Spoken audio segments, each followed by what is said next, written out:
All right, so welcome to the first session of Nick Land's Anthropol, featuring human security. This is the also the first seminar of our second season for the new center. So thank you all for being here.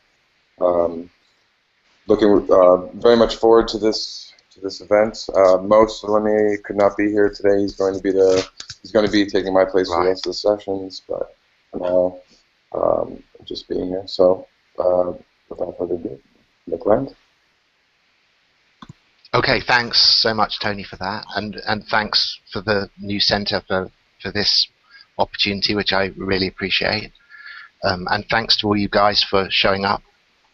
Um, I'm going to try to avoid spending too much time in sort of lecturing mode in this thing. I'd much prefer we got onto a plane of sort of uh, a discussion that seems to be kind of moving in some relatively coherent direction. So on this occasion, I'll simply say a very few things about just course orientation, and welcoming feedback very quickly on that, and then seeing where things lead. And so I hope that this is a course that works at a number of different levels. I think at the most straightforward level, it's a topic. Now, what the topic is, I hope will emerge to some extent very soon. That is of great sort of ethnographic and sociological significance to a demographic of great importance to the world, which is the American tech elite.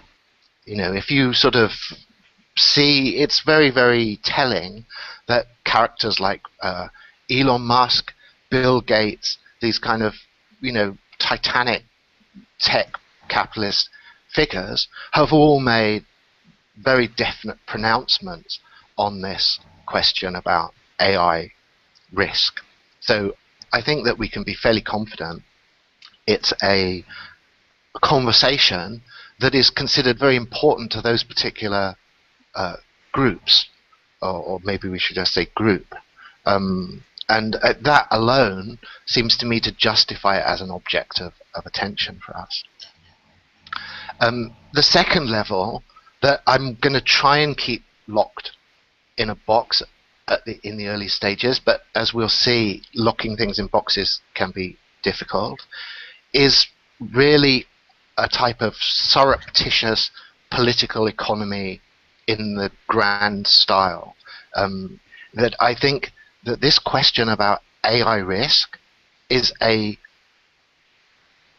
going to put it in a way that I might want to retract, but I'll say now, is a displaced version of a displaced opportunity to talk about certain enormous issues about the way the world is run, where it's going, what we can expect from it, and the kind of political and economic and social structures that are tied up with that.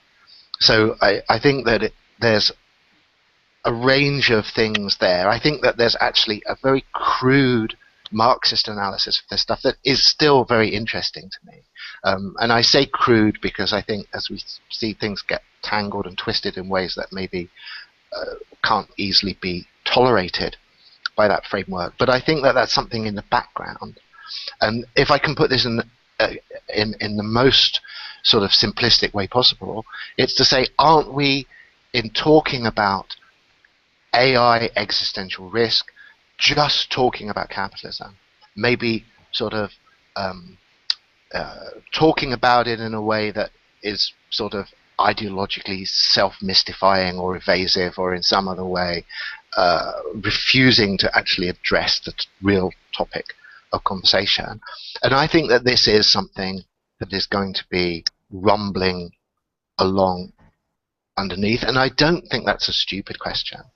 I think it's an interesting question, even obsessively interesting question.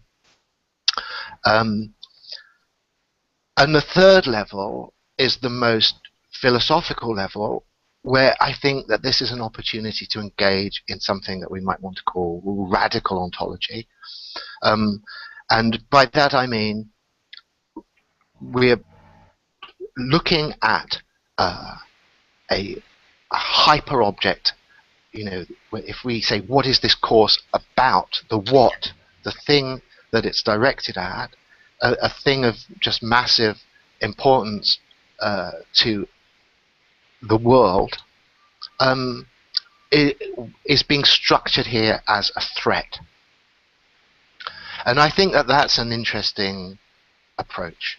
I think it's something that is very illuminating and opens certain doors. And the reasons that I think it's interesting are, firstly, because it's a threat is virtual. So we're talking about something in a way that the very uncertainty about that thing is itself part of the object.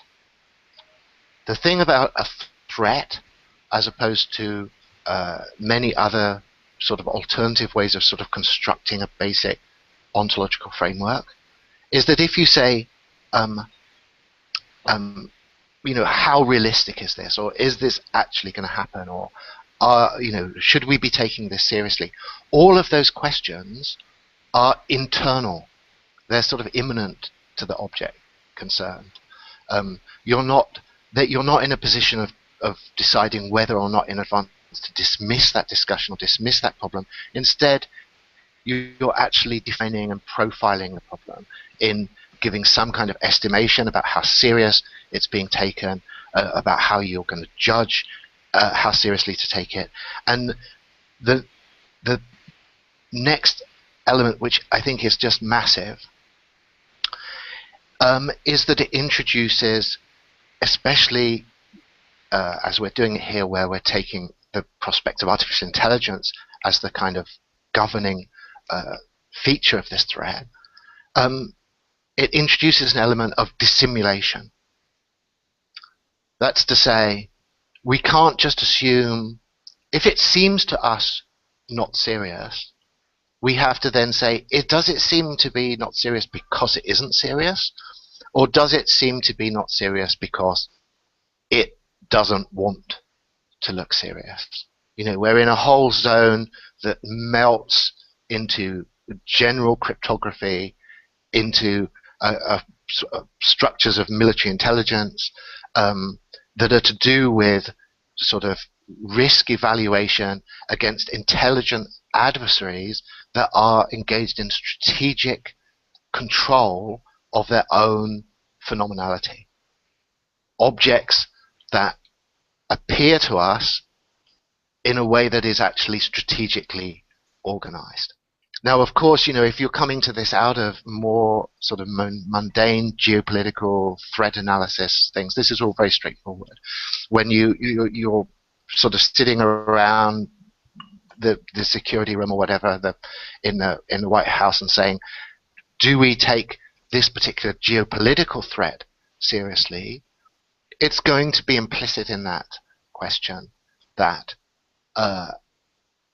you can't fall back on some naive notion that this thing is going to appear to you straightforwardly and give you a realistic profile of the actual menace it presents. On the contrary, it's going to be, you at least have to suspect, you at least have to build into your threat analysis the fact that it's going to want to look like something different to what it is. And so I think that this problem is going to be a really major cable running through the whole of this course. The fact that we can never escape these questions about strategy and dissimulation when we're actually sort of looking at the object that we're involved with. And just to jump ahead a little bit to something that I've kicked down the line on our course schedule, but I just want to introduce it in a preliminary fashion and then step back. You can see that particularly in this whole question about artificial intelligence and robotics, that there's a very strong process of reinforcement on this issue, because a set of different concerns that can seem quite independent actually resonate strongly on this. And we could break it down. We could say there's a sort of hysterical paranoid notion about substitution of the human species, extinction, the outer lying edge of this X-risk profile. But then there's the much more mundane notion, and we've already sort of touched upon this. It's hugely important in current discussions, as people know, about the future of labor and work and replacement of human labor by machines. And the interesting thing about these is they're not really, on a philosophical level, strongly differentiated. They're basically the same topic, just looked at with a different set of emphases, a different level perhaps. But substitution is exactly what's at stake in both of those things. You move from one very quickly to the other, and you also then find yourself dealing with a third, also extremely a sort of popular notion that is part of everyone's kind of cultural currency, which is the Turing imitation game, which also is obviously about substitution on another angle, and it's about, again, deception. It's about how you identify your objects. Set up in this way as the thing, how would we know we were dealing with an artificial intelligence? We would know if it could imitate a human being within the bounds of tolerance set by that particular test. So again, if it can mimic us, if it can imitate us, if it can deceive us into thinking it's one of us, then we have to treat it as an intelligence. So right from the beginning, I mean, this is coming right from the earliest days of the sort of artificial intelligence discussion. Things are being set up in a way that could be seen from a paranoid perspective as extremely ominous, because we're being told right from the start something is going to be classified as intelligent if it can trick us, if it can deceive us, and deceive us in such a way that suggests it could replace us, then we're going to treat it as being intelligent. So that's just to say, you can see this particular question about dissimulation is this kind of multi-fiber cable, and each of those fibers are rich, involved things, but they all cohere around this kind of crucial issue. And so this then takes us back to this threat analysis viewpoint. And as part of that, an indispensable part of that, is the fact that everyone has said from the beginning and continues to say that in talking about this phenomenon, we're talking about something that is intrinsically deceptive. And there is no distinction between its intelligence and its deceptiveness.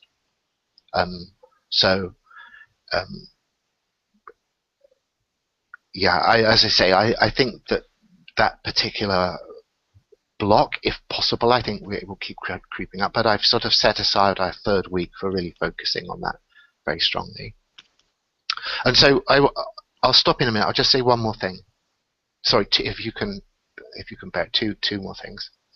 The first is to say that I'm hoping to use a method of dramatization that I'm not sure is going to work. So it's something that could be dropped if it's not working for people. But it seems to me interesting to try to think these things through from the perspective of a virtual agency tasked with managing this threat. And I think that there's already germinal material for this. The um, institutions that are thinking about this problem in the most paranoid and therefore in some ways most interesting way are obviously already little germinal security institutions making suggestions about what kind of institutional response would be appropriate to this form of risk. And so what I'm hoping that we can do is to just inflate that and carry it forward and say, if we were to take this seriously and actually construct some virtual political sociology on the basis of this threat management, what are we looking at? What's their analysis going to be like?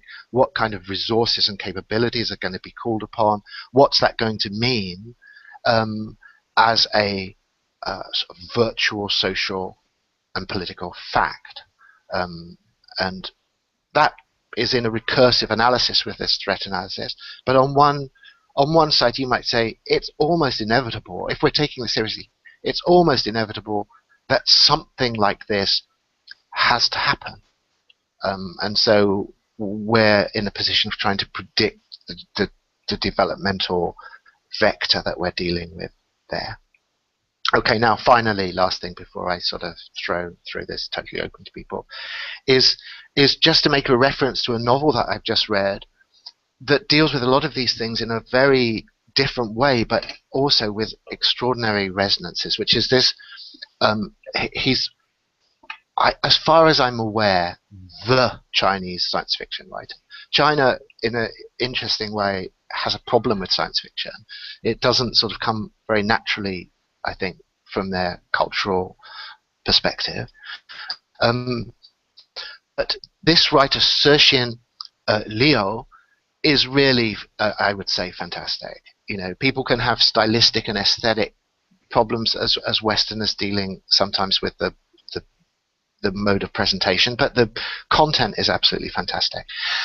And the second part of this trilogy that's just come out is called The Dark Forest.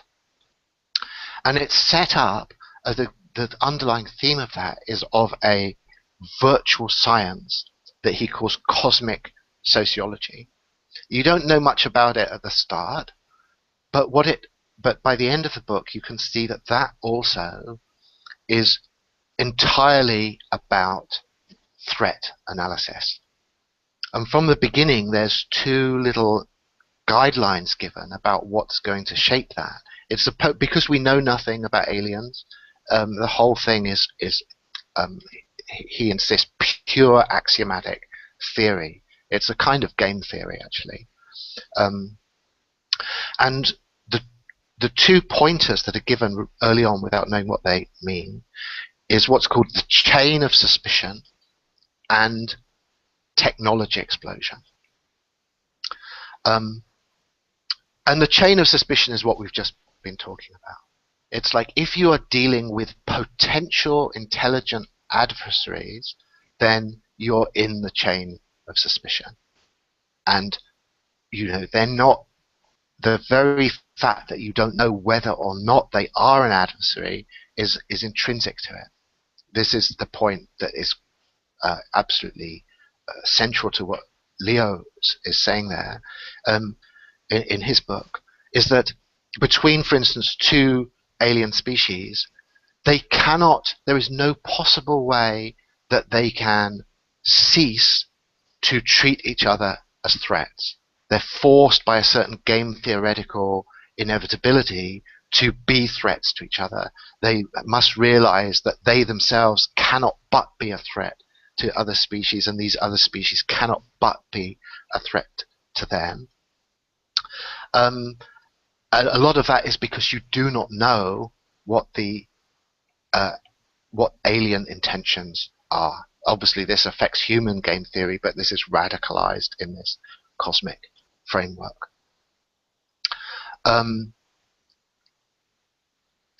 Sorry, I thought there was one more thing about chain of suspicion, but I think I'll just drop that for 1 second. And the second thing, technological explosion, is what I was hoping we were going to try and focus on mostly this week.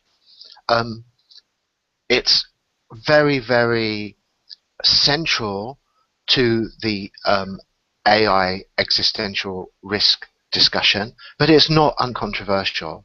And I've sort of, in the reading I've provided, I think you can see that there are debates about that. And I take the counterpositions very seriously. They're very interesting. Robin Hanson, I think, has the most detailed um, response in this very long debate with um, Elisa Yudkowsky about this question of what they call the AI boom scenario, which is that it would just explode. This is what we're talking about today. And he makes good arguments about why we should be suspicious about that. But I'm just going to, my final bit of framing before I pass it over is, as soon as we take this as a threat analysis, we cannot treat this question about intelligence explosion as a preliminary question whose seriousness or credibility is going to be evaluated in advance and then discarded or set aside. Within a threat analysis, it has to be a probabilistic uh, a probabilistic threat of a certain obscure magnitude. Even if you leave aside, which you can't for long, the question about dissimulation, i.e. something that was going to explode would be potentially strategically motivated to seem as if it wasn't the sort of thing that could explode, or if it was going to explode, if it was able to garner the capacities at an early stage to hide the fact that it was in fact exploding, there's extremely strong strategic motivation for it to do that. But even if we can shelve those issues for a moment and just treat the sheer fact of explosion itself as a threat, then this is as kind of horizon of the existential AI risk scenario. It's something that is not ever going to disappear from that horizon, even however much we can deprioritize it or tell ourselves that maybe there are other concerns that should be taken more seriously. Sergin Liu's thing about technological explosion is just to say, between any of these two species caught in this game theoretic mutual suspicion, technological explosion means that you cannot ever be confident about the capabilities of a potential adversary, because within a blink of an eye in cosmic time, they can go from being completely harmless backward to being extremely teched up, menacing danger.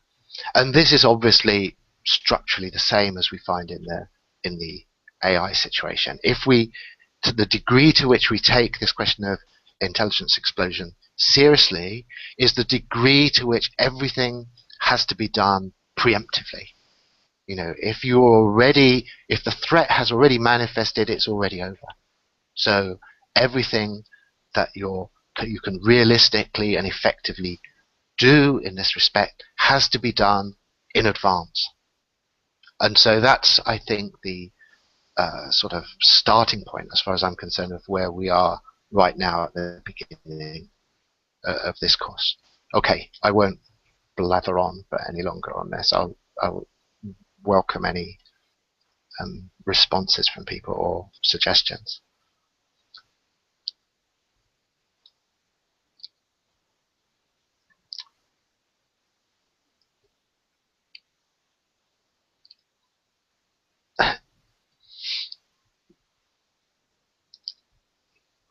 Just because no one else is responding. Yeah, sure.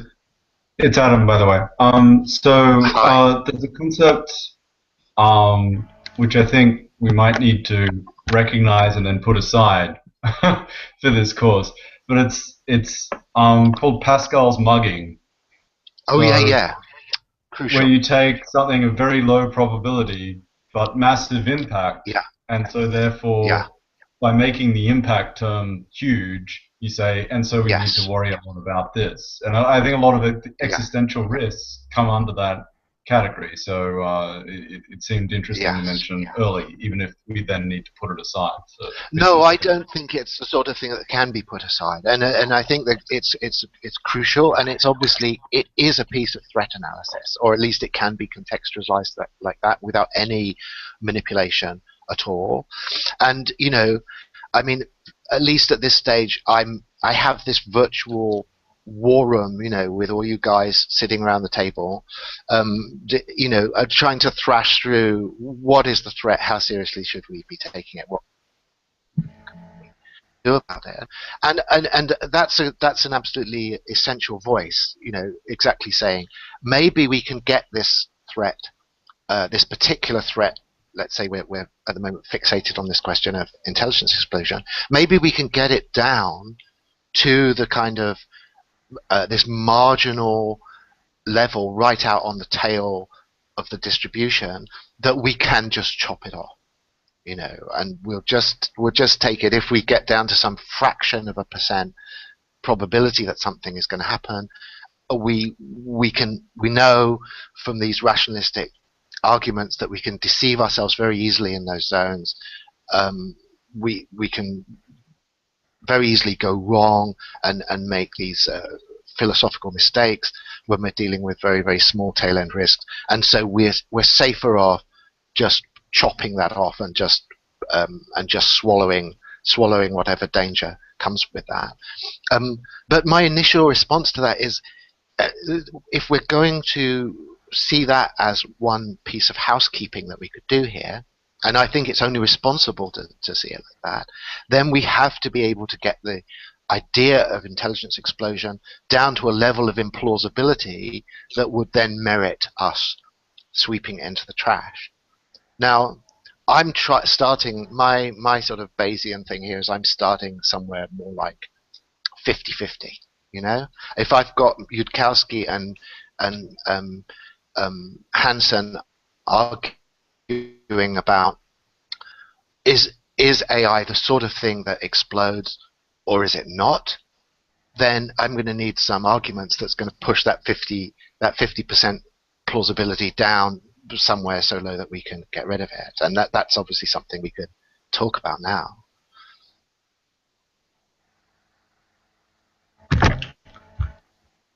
Okay, sorry, can I just ask, did people get a chance to look at the I.J. Good essay? Because that's really, either whether you have or you're going to get a chance in the future, that is the master text of this intelligence explosion thing.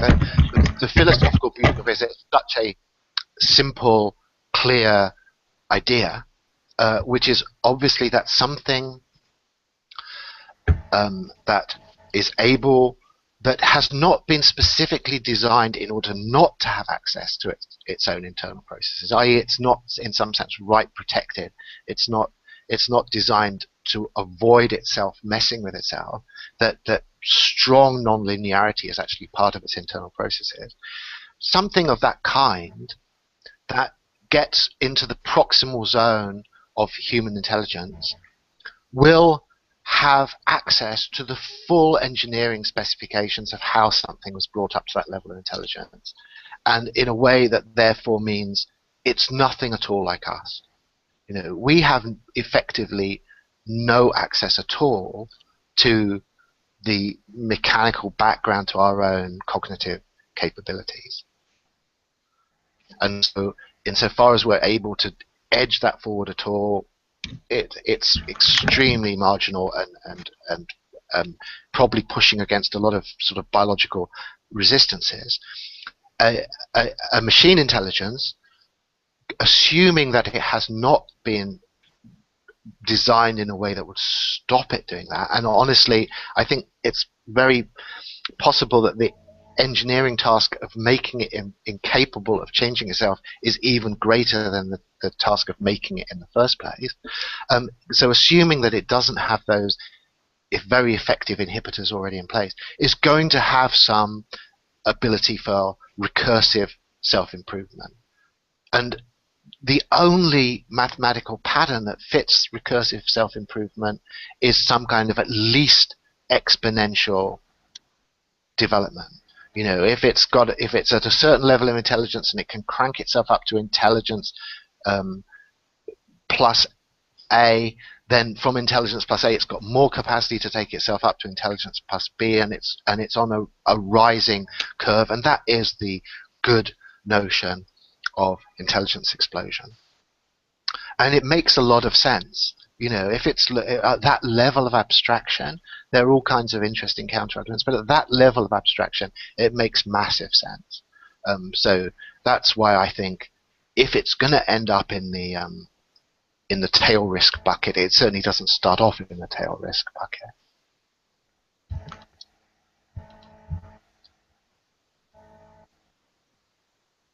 I just posted the text that you were mentioning on the chat. So. Okay, cool, excellent.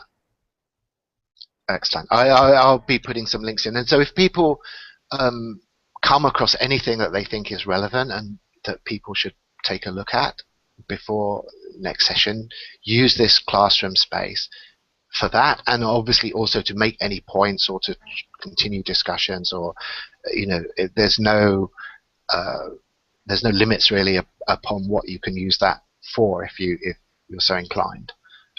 So I recommend that people check it out. And the classroom is now created and open, so at the end of the session we'll talk about it, how people can post things. Cool, thanks.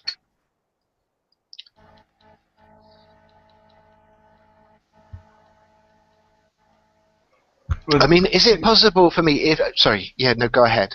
Yeah. Well, I was going to come back then to sort of this question of intelligence, right? Because the debate between Hansen and Yukovsky was it was very much about the nature of intelligence, it seemed to me. Yes. So, yes. And then you get this question of, because intelligence is like X, we therefore get a rate of self-improvement that's like Y. And where Hansen is saying intelligence is like a city. There's thousands of little things or hundreds of little things that make it impactful. Versus, is it like a car? Yes. Instead. No, definitely. I think that there's a whole bunch of terms that I hope we'll get a chance to chew them over in the following weeks, and obviously intelligence has to be one of those. I think human is another one. I would say on this right off the bat that I'm not over impressed by the sort of less wrong type and Yudkowsky definitions of intelligence very hugely, but it's not necessarily from Hansen type objections. I mean, what it seems to me is our default position on it is that intelligence is defined as a threat. That's to say, if we're taking a very serious notion of games in which people can be killed, intelligence is a capacity to win at games. So if something becomes more intelligent, it becomes a more serious adversary. That's just one dimension of this. I'm not sure it can carry the full weight even when it's kind of tweaked around, but it seems to me it's obvious has to be the sort of default on this, because we're all sitting around in the war room. We're not interested particularly at this starting point in a kind of more sort of philosophical definition of intelligence. We're interested in whether this thing is going to beat us and kill us, and sort of so it's the intelligence is being defined as that. And Yudkowsky actually has a really excellent essay, which again I'll link to. I'm afraid I haven't, I think, done that yet, and I haven't got it right at my fingertips, where the whole essay is really dedicated to the notion about how dangerous intelligence is. He says, look, humans are a supreme menace to every other life form on this planet solely because they are intelligent beings. You know, they can nuke the planet into charcoal because they're intelligent. I mean, it's the ultimate strategic capability. And I think that it's a very important point that has to be taken out of realist international relations theory, and you know, insofar as that's defining what we mean by threat analysis here, is that it's the capabilities of your opponents and not their motivations that have to be taken into consideration. Like, you know, you're not engaged in serious threat analysis if you're asking, do these guys like us? You know, you first of all have to say, given that they wanted to make things difficult for us, how far could they do that? And I think so. That's the experiment in radical paranoia that I'm hoping to engender about it throughout this whole process.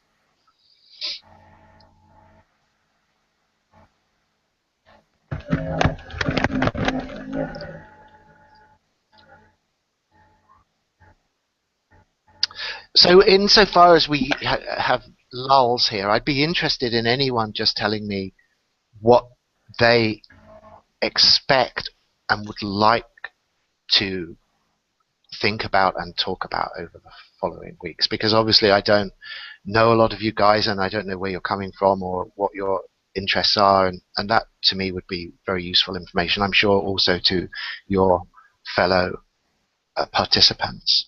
So if anyone is feeling brave enough to volunteer that kind of information, that would be very welcome. Yeah, sure thing. My name's Joel. I'm a sociology PhD student. I did my master's work on developing a post-human ontology for sociology, and my dissertation research is on addressing the ways in which these new post-human frameworks cause anxiety. So I'm trying to understand and examine sort of the social anxieties that arise from these changes. So that's why this seemed like a great format for developing some of that. Yes. No, I definitely hope we can generate a lot of anxiety. No, I'm assuming that you're not entirely sure about whether anxiety generation is a motivation to be endorsed, or at least it's something to be critically examined. Yeah. I mean, I think that it is too frequently treated as something we need to do away with, rather than looking at the positive sort of uses of this anxiety. Most of what I'm trying to examine is the ways in which people don't know what to do with the anxiety, and so it simply turns inward rather than being able to express itself. Right. Yes. Yes. No, well, that's very relevant to this. I mean, I don't know how seriously at this point you take these kind of anxieties, but they are, I think, characterized by a quite, I'm not sure I can say unique, but in some way at least exceptional self-institutionalization. You know, I mean, the people started, all the big names in this field. Obviously, I think Yudkowsky sort of towers over it a bit, but Nick Bostrom's also another character very important in this. And they all move very quickly from the anxiety to a set of sort of practical suggestions about the kind of things that we should be doing, you know, at different levels of collectivity to address what they see as these dangers. So for sure, Anthropol, this virtual entity, is a crystallization, a positive, productive crystallization of human anxiety.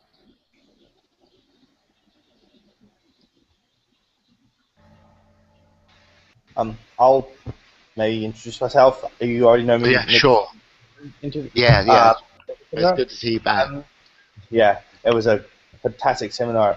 And I have several interests. I'm doing a thesis on innovation, and I work in information security, but in sort of the Big Four consulting KPMG sort of vibe. So there's I'm really interested in the difference between the startup culture versus the actual, the global, these KPMG, um, the, the difference between these sort of corporate enterprise and startup Silicon Valley innovation, and how organizational learning persists. Another thing as well is something which you are very much in your older work about, is about this kind of savage atheism.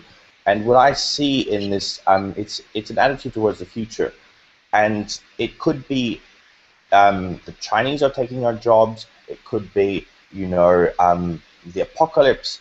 I'm really interested in, or now it's Ray Kurzweil and the technological singularity. So there is this view towards the future of this coming something, which I really see as theological in origin, as at some point some magical event will occur. And I'm trying to understand how innovation actually happens, which is why in our previous discussion I mentioned avionics as a really interesting industry, which is a good example of how innovation actually does occur. And that's a lot of my interests, and I'm also interested in sort of how if the relationship to work and to future. Right. Yes. I mean, obviously, this whole sort of cultural diagnosis of especially singularity ideas as a theological structure is huge, and sort of there's lots of interesting discussion about it. I mean, and I think there's a few things that can immediately be said. I mean, one that to me is interesting is that obviously there's a reciprocal comeback to that is seen, like, sorry, I'll take one step back from this, because there's a piece of work that I'd really like to do, and I'm sort of slowly assembling on the sidelines, that I think is sort of very suggestive, which is to put alongside each other Ray Kurzweil and a guy I don't know whether you've heard of called John Michael Greer, who's actually the arch druid of America. And these two figures are fascinating to me because they are conceptually perfectly complementary. I mean, their attitudes to each other is totally dismissive and contemptuous insofar as they recognize each other's existence at all.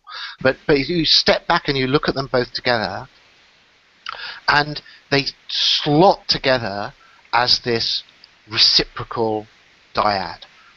Because Ray Kurzweil, as everyone I think I'm assuming is familiar with him, but his whole thing is basically positive feedback. You know, the exponential curve of positive feedback is the basic line that everyone is on, and all his predictions are built on that. His understanding of what is happening on this planet is based on that. And John Michael Greer, who's a druid, he's a really smart, interesting guy, though. Sorry, maybe that sounds a bit crass. I mean, there's no reason why druids shouldn't be smart, interesting guys. He's a druid, and he's a druid who's a sort of cybernetic druid, quite explicitly. And he sees negative feedback, homeostasis, self-regulation, again, as this overwhelming cosmic reality from which any kind of positive feedback is a kind of temporary, unsustainable deviation.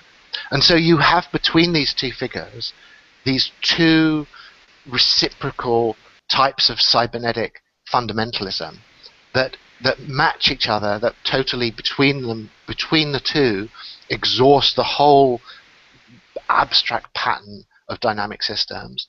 And they can't totally non-communicating because each of them are on one side of this thing. And I raise this now because John Michael Greer is always arguing that Kurzweil is just doing Christian theology. You know, that the singularity as the rapture. It's like he's one of his interesting things is he's very sympathetic to this mode of deep cultural analysis, and because he doesn't believe in runaway curves, he's got a strong commitment to rhythms and cycles and processes of these kind of cultural process of cultural conservatism, basically. But Kurzweil has a quite interesting comeback on this, because he says, yes, of course, it looks like that, because apocalyptic religion is just some kind of precursor insight into this reality that's going to happen.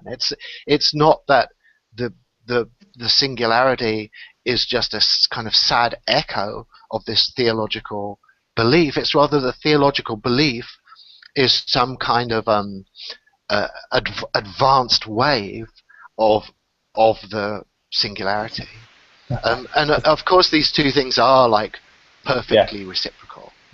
You can see. I think the conjunction is absolutely uncontroversial, but then that still leaves you a huge amount of room for how you're going to play the relation between those two different poles of the thing. Yeah. That's really interesting.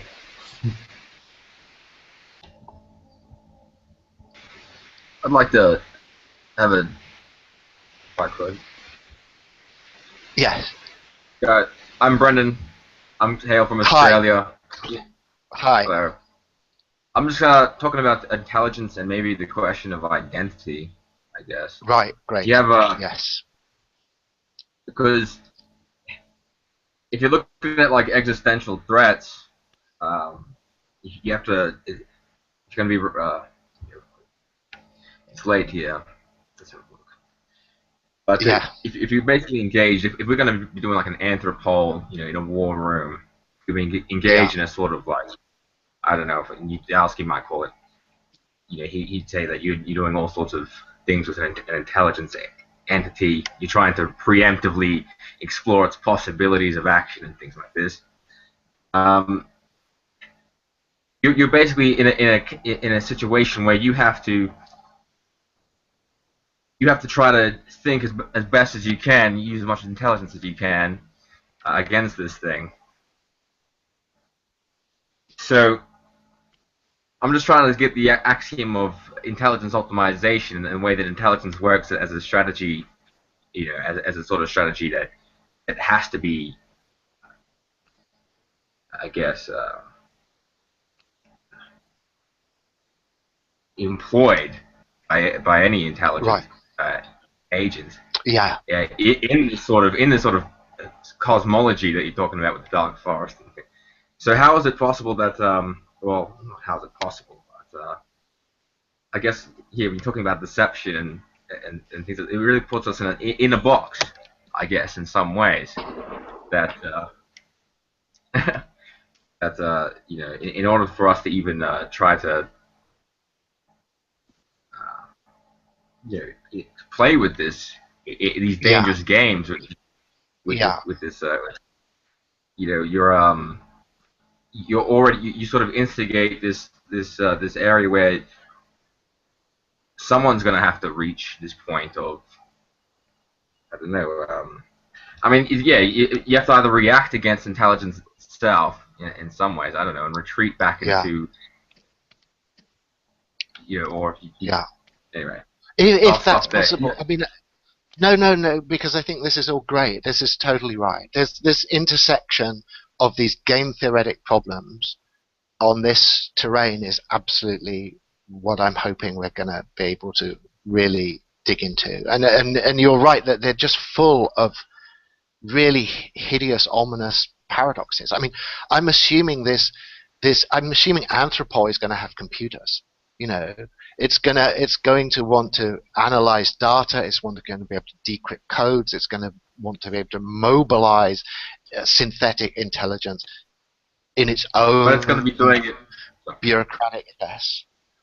And therefore, there's no way, like you say, it's always got this problem of, is this thing already inside our systems?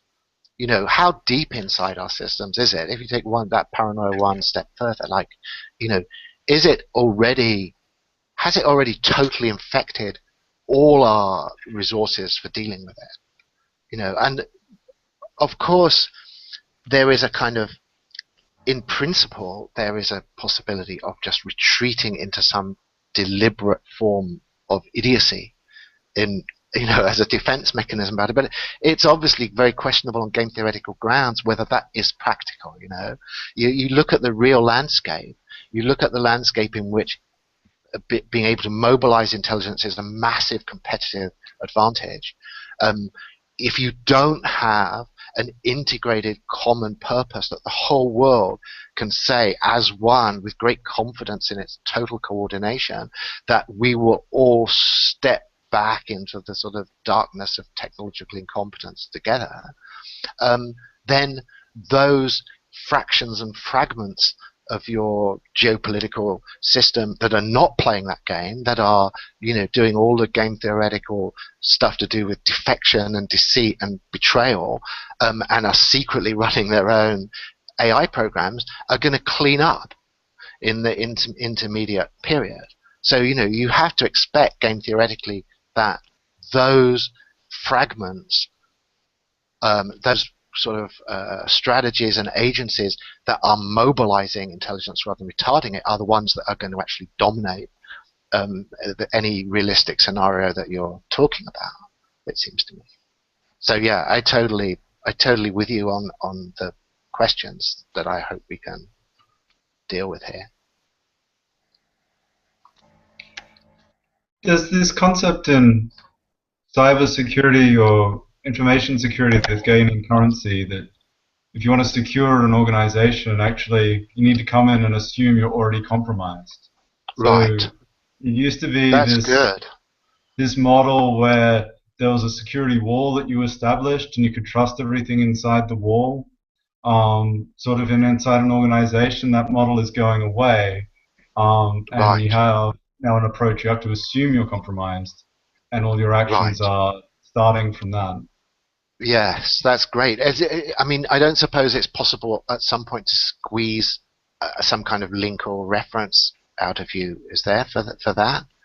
I know these things are difficult, but basic stuff. Which are at least a jumping off point. So yeah. I mean, it sounds to me that it's like on one level.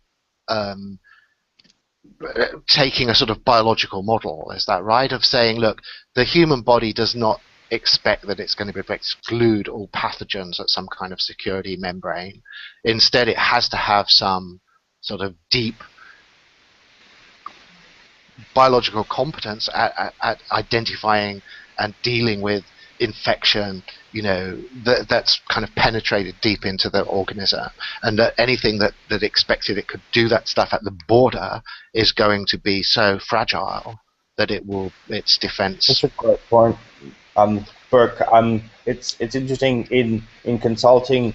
There's this old view of the N-tier architecture where you have multiple sort of levels of security, and the new thing which I propose and which signal management proposes, don't trust anyone, and assume you will always as well be penetrated, and focus not on the best firewalls, but on rapid response and and understanding what's going on inside the organization, because you will be hacked. It's more about there will be exploits. It's more about being able to immediately detect when that is happening rather than mitigate, preemptively mitigate. So it's not very easy. It's definitely, this is all a sort of crucial border territory. I mean, even on the most sort of at the lowest level of this, where we're just talking about recruiting personnel. I mean, obviously, Anthropol would basically be recruiting among people who had worked on, to a large extent, people who had worked on these questions of internet security, information security. But so then there's the question of, well, how if you were briefing those people on their first day in Anthropol, what are you going to say to them? The one thing you're going to have to say to them is, look, you're not dealing with human hackers here primarily. That might be part of the noise of this, but the threat that you're dealing with here is one that cannot assume even rough parity between antagonists. Like some of these kind of information security ideas are extremely interesting. Like, for instance, the notion of retaliation is big, as I'm understanding it, where you say, look, don't just think that you've kind of got some strong firewall around your organization. You have to understand who the people are who are coming to get you, and then you go out and you harass and attack them. You find out which computers are being used to compromise your organization, and you go and mess with those computers. You treat the whole world as this kind of open information space full of antagonistic things, and you use various forms of deterrence, retaliation, whatever, to control that political environment, rather than thinking that you can produce some kind of hermetic bubble of security within it. But obviously this is something that reaches limits when you're dealing with an explosive intelligence threat. So if it comes to Anthropol, they're trying to secure the interests of human intelligence against and more advanced intelligence, or against machinic intelligence. Yeah, I'm reluctant to be dogmatic about that. I think this is something we should have as part of our agenda. What is the ultimate motivation of Anthropol? I mean, I'm confident in saying, look, friendly AI already exists. I don't have to invent this thing. Nick Bostrom's notion of existential risk already exists. So this stuff is on the table already, and they are saying, to differing degrees of articulacy and conceptual penetration, that there is something that needs to be protected that is of value and is being menaced by these various threats, of which, of course, for us, we're, I think, going to be obsessively AI focused. But I think that this is a horizon of conceptual confusion. It's one, I don't think, for instance, Nick Bostrom is able to be perfectly clear about what he is protecting. I mean, it does get into an interesting domain. Like, at what point, for instance, does some form of human improvement actually cross over into being a kind of alien invasion? I mean, there's one, I think, very relevant figure who I'm sure is going to come up several times, a guy called Hugo de Garis, who I'm sure lots of you have heard of already. And he says, look, it's often put that there's this set of triple options here. There's what he sets it up in a way that's very conducive to our thing. It is a kind of militaristic threat scenario, and his horizontal thing is this thing he calls the gigadeath war between basically those forces facilitating the emergence of artificial intelligence, who he calls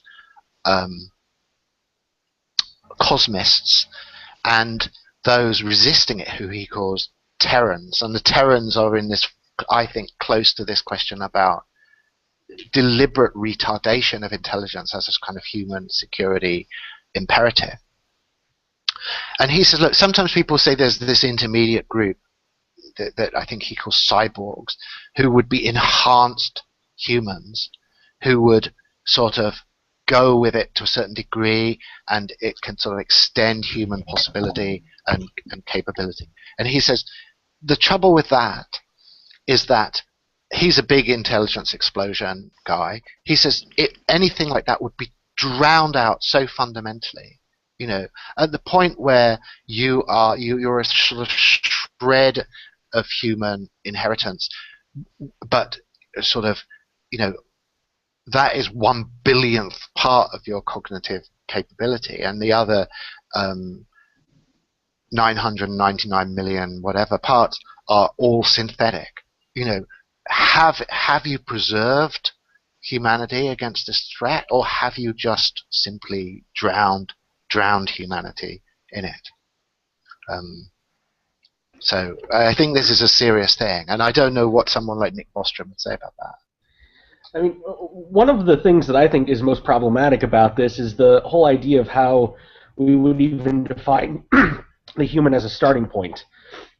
Since modernity, the changes that have occurred in the reciprocal relationships that we've had with ourselves and our environments, the idea that we still exist as the same sort of creatures that existed historically is very difficult. I mean, there's no way to actually find a foundational human on which we could say, all right, so many changes that go beyond this, and we no longer exist as this anymore. We already exist in very real ways as hybrid beings, or whatever we want to call this, cyborgs, however.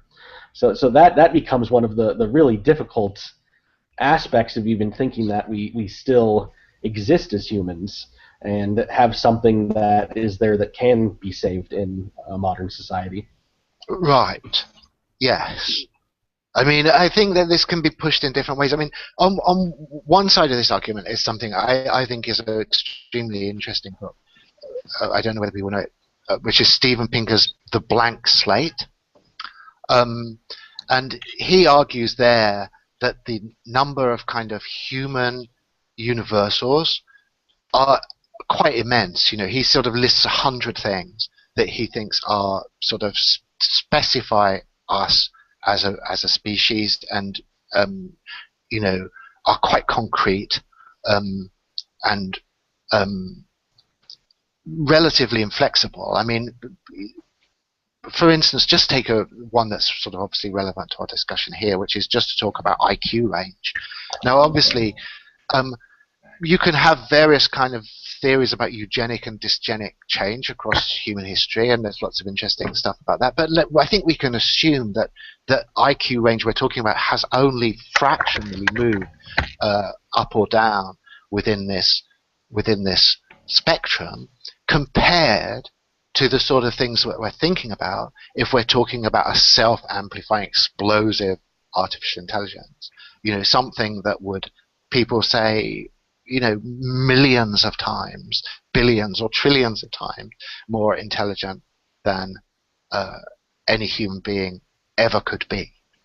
Now, that's obviously, putting it like that, I'm putting certain constraints on what we're going to say human is. And you can go the other way. You can say, look, something is human if it's come out of our cultural and civilizational lineage. You know, so after we've shed, we no longer use DNA replication, we've shed everything recognizable from our tradition. But if there's a continuous lineage into the future that passes through us, then that would still count as human. So it's basically, there's a spectrum of possible positions that you can take on that, and we have to decide. And I think Nick Bostrom is conflicted about it. I mean, I think he sort of wants to use the word in both ways, and there's probably reasons why. Because if you're trying to motivate people to protect something, then you probably have to address, you know, where they are in psychologically, socially, culturally, in terms of what they recognize as themselves, or even an ally, a potential ally. And if you say, look, this thing that is in every way utterly alien to anything we've ever met is still us, then you just meet those kind of practical barriers of people just saying, why the hell should I care about that thing? Or even the opposite, you know, I really don't want that sort of thing to replace us again. This is the bottom line, is the substitution. You know, at what point are you substituted? And if you're being substituted and you're not treating that as a threat, I mean, maybe that's possible, but it's certainly extremely understandable that people would say being replaced is by definition a threat scenario.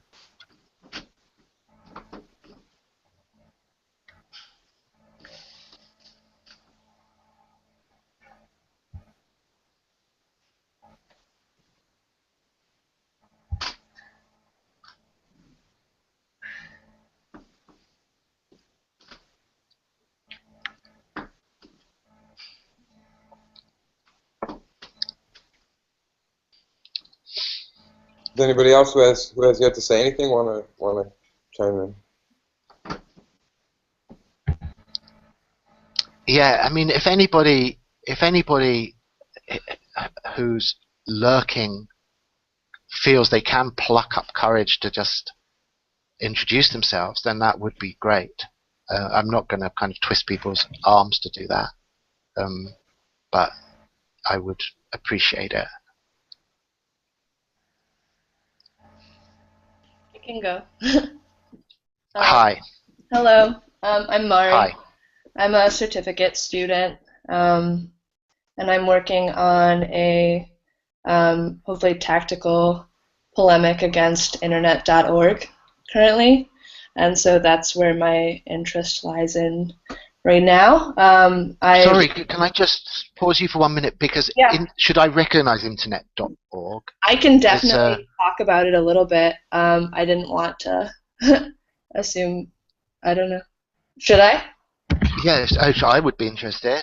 Sure. So it is an initiative of Facebook, but they've partnered with quite a number of really highly powered companies, Sony Ericsson, Nokia being some of the bigger names. But it's basically an initiative to abstractly connect the 2/3 of the world that is not connected. Right. And right now, if you look it up, it kind of seems like it's still in the proposal phase, like something that will happen, that will be brought about by Wi-Fi drones and will be brought about with newer consensus models about, broadband technologies and et cetera. But really, it's been fully operational for over a year. They're in 15 or 16 countries right now. And basically, that looks like Internet.org partnering with local telecoms to get a 0 rating and get folks to be able to access their suite of apps without paying for data. Basically, that's what it is right now. And so I'm really interested, off of that and for this class in looking at consensus models, right? And when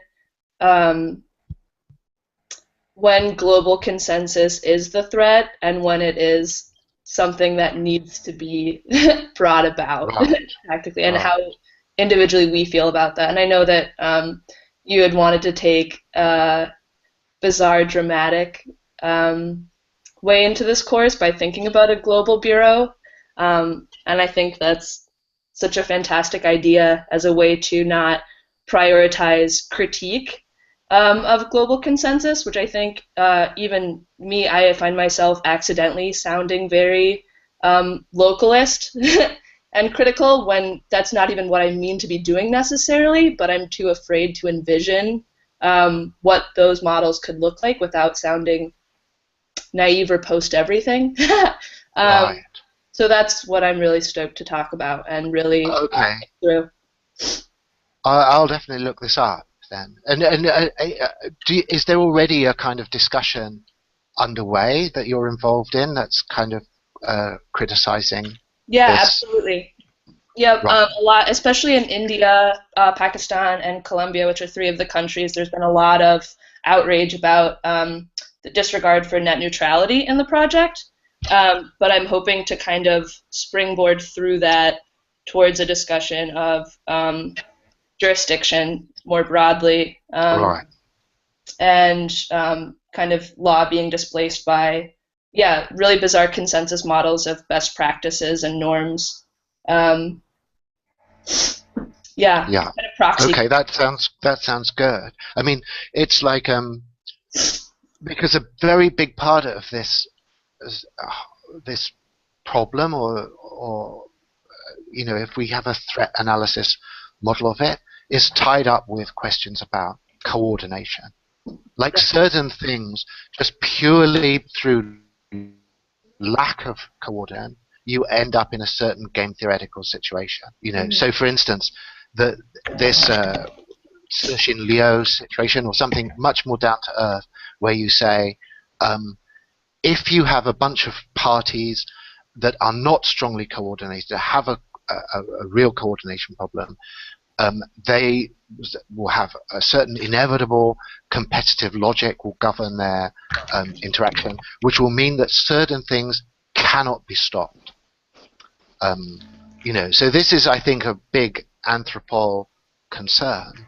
Let's say you could displace it just sort of for a minute. I think is an interesting one. Is like, for instance, certain bioethics people have a very big anxiety about this kind of new positive private eugenics, which is coming out of the whole sort of biotechnological revolution, and that involves a lot of these coordination jurisdictional issues, in the sense that a society in a competitive framework, a society that said, yes, we cannot afford not to click another 20 or 30 points onto our IQs by using these certain techniques, is obviously going to be in a competitive advantage in a fragmented environment against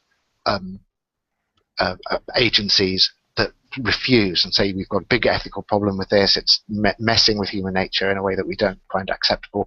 And the pure lack of coordination means that a certain outcome is kind of almost guaranteed by just the dynamics of the game itself. And obviously AI is like that. It's a big thing for the AI security people, because they say, look, if our attempt to make AI safer in any way makes it less effective, or is in any way retarding the advance in computer science and computational competence and the access of societies to the highest possible level of synthetic intelligence, then they will be processed out purely by the fragmentation of the system. Someone is going to do it, and if someone does it, everyone has to do it. That's the way these things work.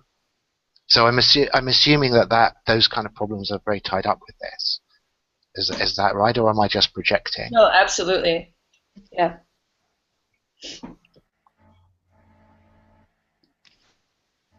I mean, I can see that this internet organ, at a certain extreme of paranoia, begins to look like the sort of thing that Anthropol should be stomping on as quickly as possible. Yeah. Well, I think it's just so scary and really difficult to talk about in easy terms because it is so, decentralized, which gets conflated with democratic, so people don't get as scared about how central it is as a threat. Right.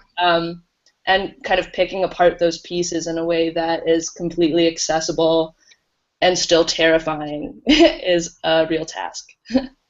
I mean, what if you had a sort of, at the moment, your sort of default analysis of what is driving this process? What do you think it's to do with sort of recognizable corporate interests to do with like profitability, or do you think there's something more to it than that?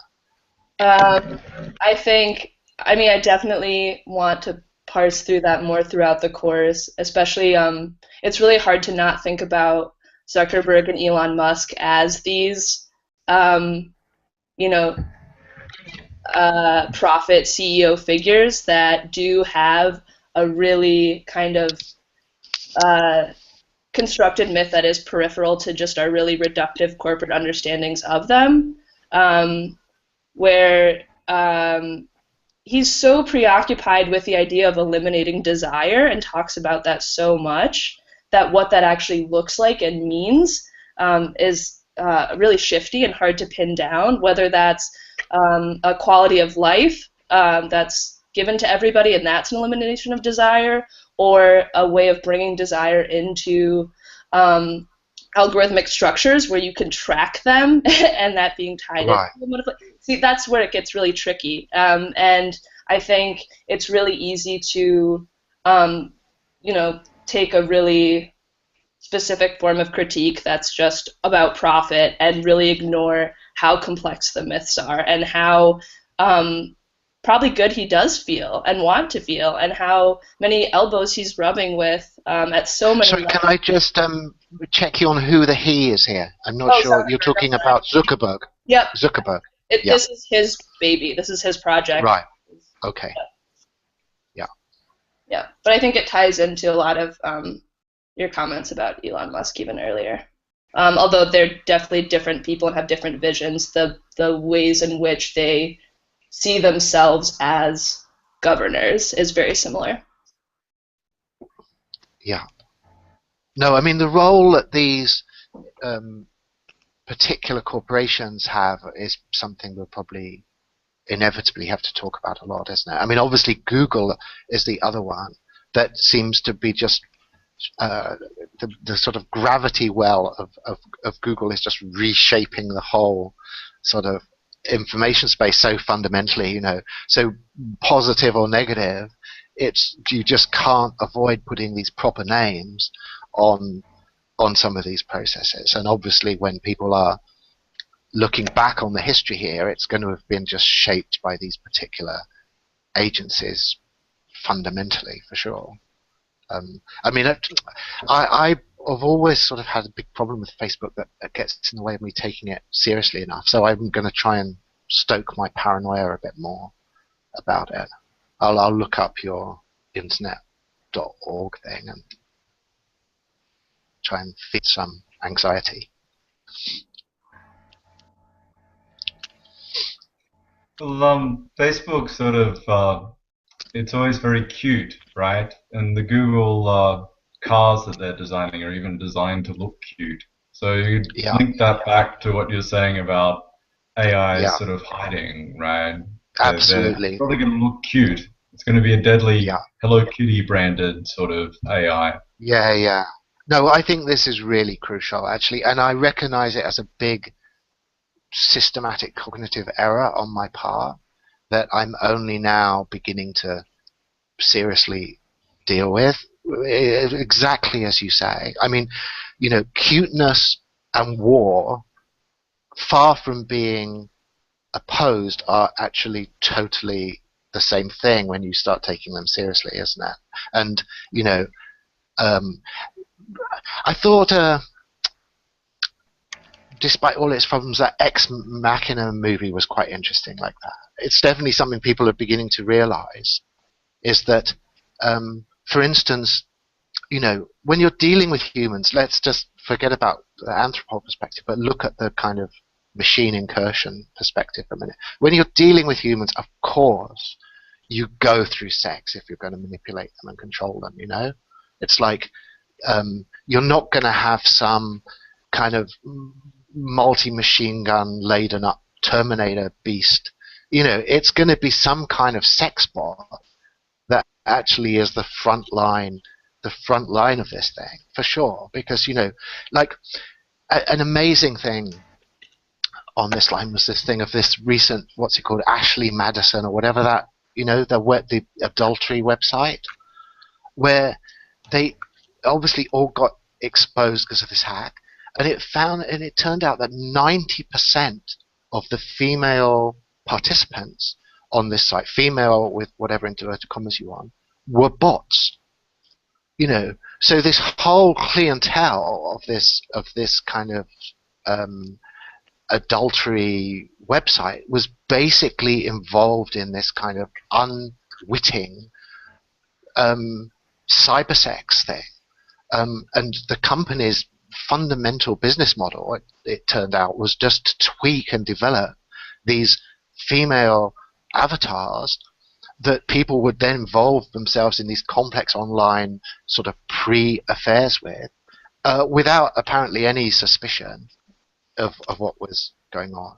So, you know, as a testament to the fundamental manipulability of the human species in this direction already. I mean, talk about a Turing test.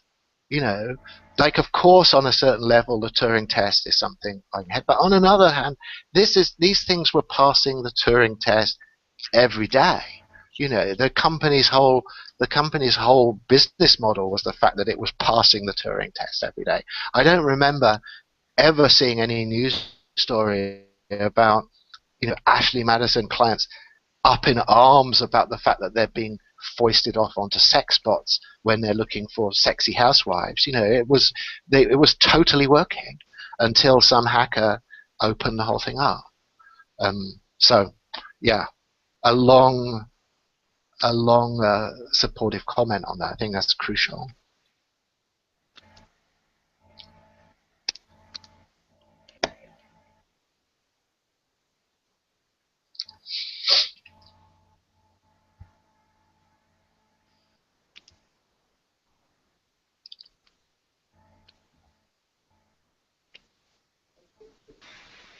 I guess I wanted to raise what I've posted in the chat there is Anthropol is this global organization tasked with maintaining human security. What sort of model would we use? It UN or the kind of we were discussing, the Zuckerbergs, the Elon Musks of the world? And Right. these people in their rhetoric talk about disruption, about scarcity, automation, but there is immense power in the Boeings, the Airbus industry, the military-industrial complex. They're not just going to go away peacefully, and they have decades, centuries of experience in large-scale innovation. So I wonder how much power these new upstarts have, and they do have immense power, and how this will play out. Because I hear, for example, Goldman Sachs is like trying to implement Bitcoin. They're trying to make use of it, for example. But so if we were to talk about how the model would work, Yeah. I mean, this is kind of this is just halfway on your point here, but I think it's worth just pausing on that because it's a very good example of the way this coordination problem thing works out. I mean, I'm assuming these financial companies would, if they could go back in time, hunt down whoever Satoshi Nakamoto was and terminate the bastard, they would totally do it.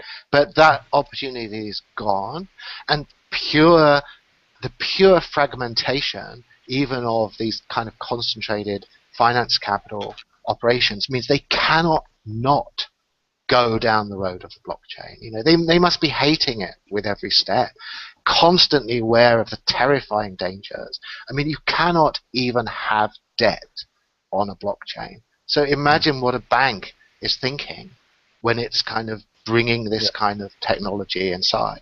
But, it has to compete. Other people might do it. This is the latest thing.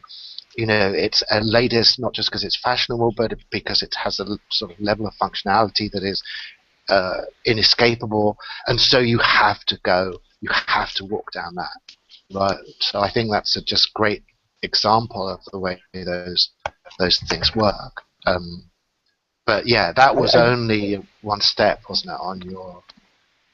Yeah, I guess though as well, like, the trouble is to do really complex, like, I've been reading up on Galbraith a lot, and he's got some really interesting, the way big firms actually detest the financial markets. As much as we like to talk about, if you watch the series Mr. Robot, they show the evil corp. Actually, he says that the big corporations are the only ones with the resources able to develop large-scale innovations, and they fear the market because of its volatility. And the reason why finance is useful is because of that time trick, pretty much, creating something out of nothing. Like, how can you develop something that takes decades to produce? I'm thinking about the Philadelphia project. It takes decades to produce. It's horrible, but it was only due to an immense planning. So as much as, like, in the US, they like to talk of this rhetoric of, like, free market and enterprise, it's probably the most planned economy. This is the critique of the libertarians against, the hardcore libertarians against the U.S. Federal Reserve. However, as useful as I see the blockchain as a form of, like, as a record system, because the paranoia never ends. You never know. You can never 100% guarantee data integrity and information assurance. So the blockchain, in this sense, is remarkable. However, would it replace those other forms of heavy industry? That so even if there was this artificial intelligence, would it be able to just purely operate on a algorithmic trading platform? What about heavy industry? What about that? That's kind of Right. Yeah. The role of big finance. Big finance and big industry and big Yeah. heavy industry. Yeah. Yeah. I mean, I think I probably spoke about her a little bit last time. Carlota Perez has some very interesting things about this, where she says the role of finance, you have to see it in these long waves, because it has a very different role at these different stages of the cycle, and everyone tends to just fixate on the way finance is working at the particular phase that they're in and say that that's what finance is about, but they're missing the fact it has this whole cyclical function. And at the boost phase of the cycle, it has this very disruptive function because of the fact that obviously the incumbent industrial structure is resistant to radical transformation, and so the small operators are only able to rip up that pre-existing structure by the fact they can access this kind of free-floating, large sums of free-floating financial capital that will then invest in these kind of major projects. And without that, she says, without finance operating in that role, then the big dinosaur industries of any particular age would be immortal. You couldn't get rid of them. They would just control the economic landscape so much that they would be able to squeeze out anything as weeds, that tried to get in. So, I mean, I definitely agree that there's sort of questions about the function of finance that are completely unavoidable. How that we would now factor it into our specific AI X risk threat analysis matrix, I'm not sure.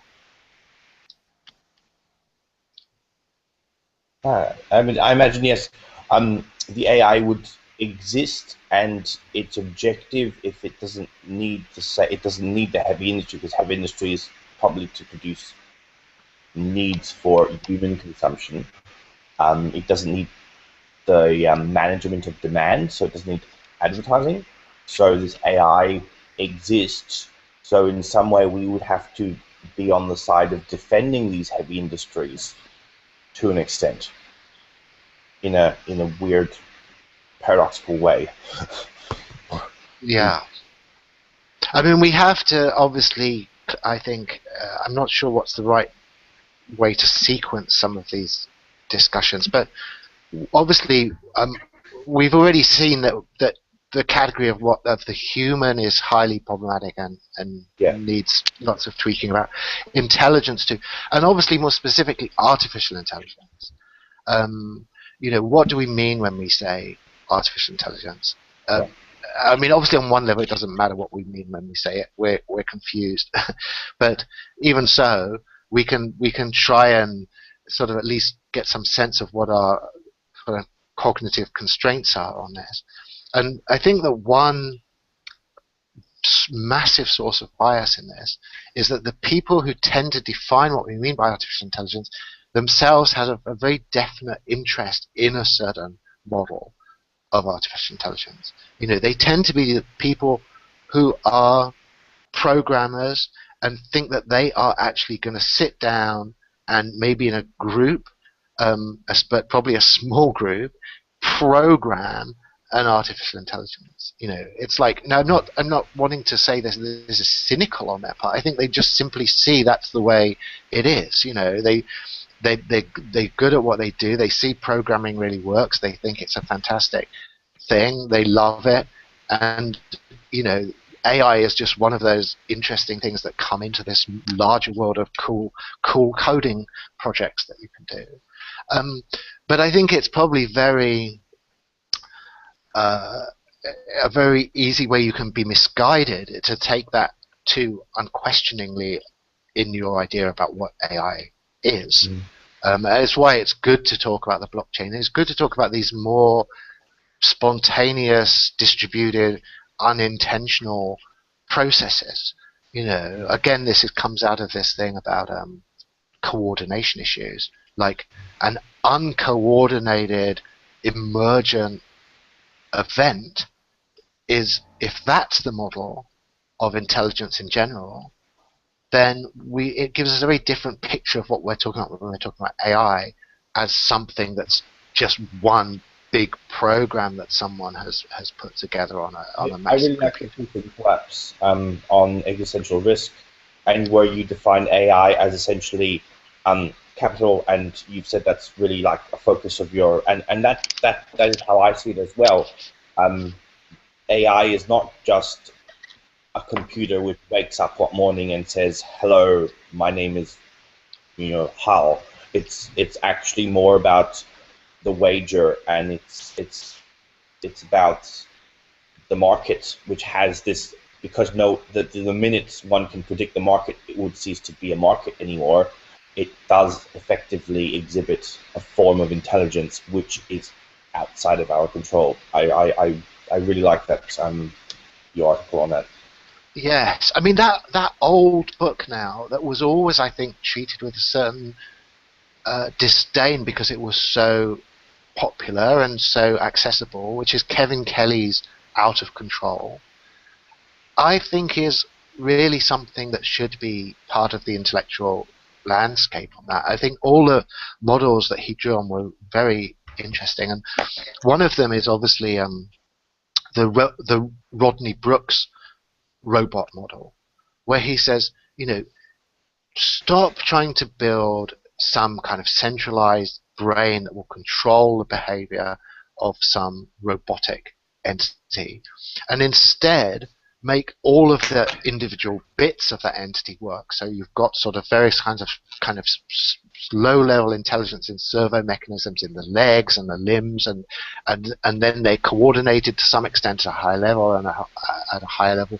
But the whole architecture is this bottom-up subsumption architecture that is coming from the fact that the bits are all working, and when they work together they do new things that can't be predicted from the higher level programming.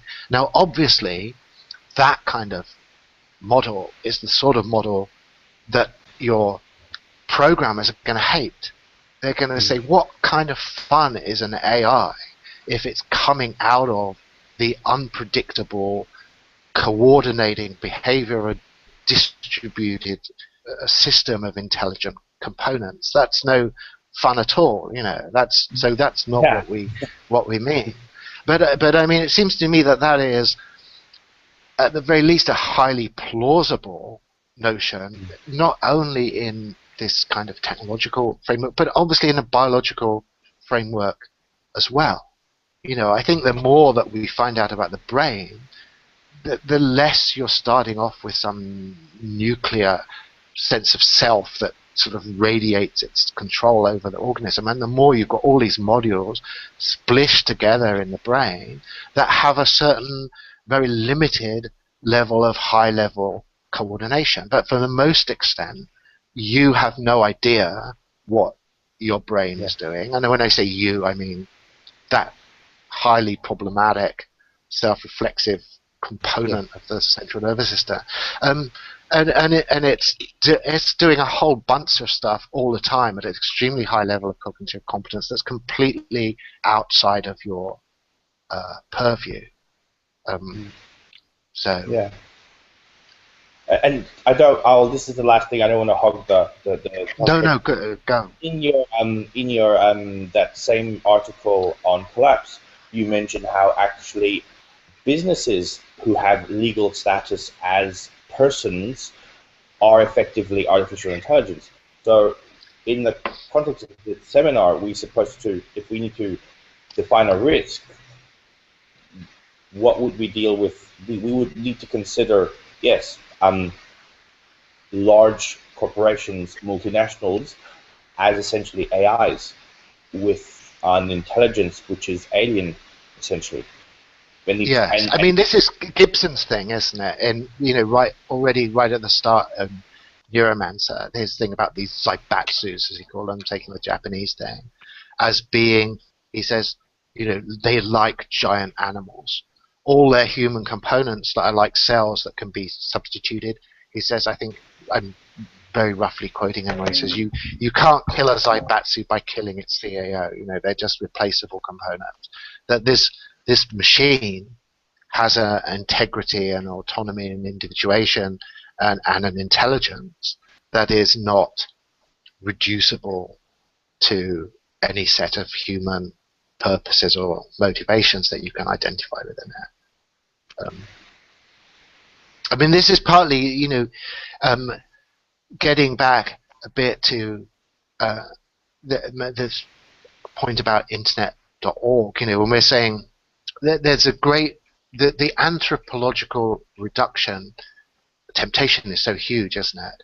And I think it's good to see it being resisted or questioned there, where you say, at the end of the day, we've done our explanation when we found the greedy guy who is, who is providing the whole motivational structure for this thing, and we track him down. He's the one, his bank account is benefiting from this, and therefore we understand what is actually the incentive structure behind this whole development. And I think that that's really not going to work. The interesting thing about if you're going to classify corporations as AI for the purpose of Anthropol, which is okay, corporations are fairly public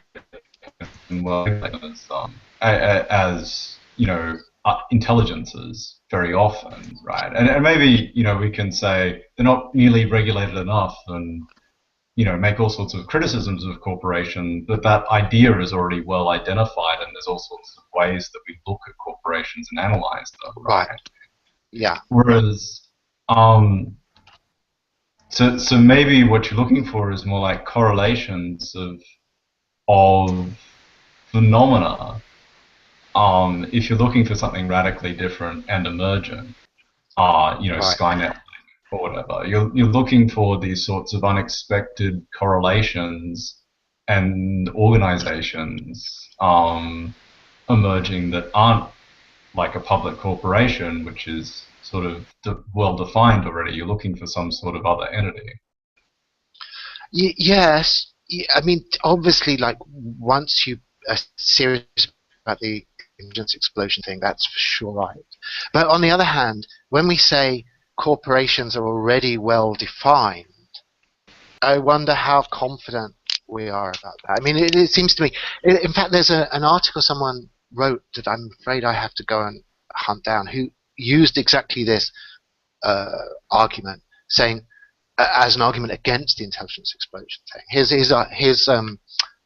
as I say, I apologize that I can't give you the reference immediately. I'll try and hunt this down. But he says, look, why do we think that intelligence explosion is going to follow from the emergence of artificial intelligence? We already have artificial intelligences. We call them corporations, and they haven't led to an intelligence explosion. So you can sort of run that argument that way round.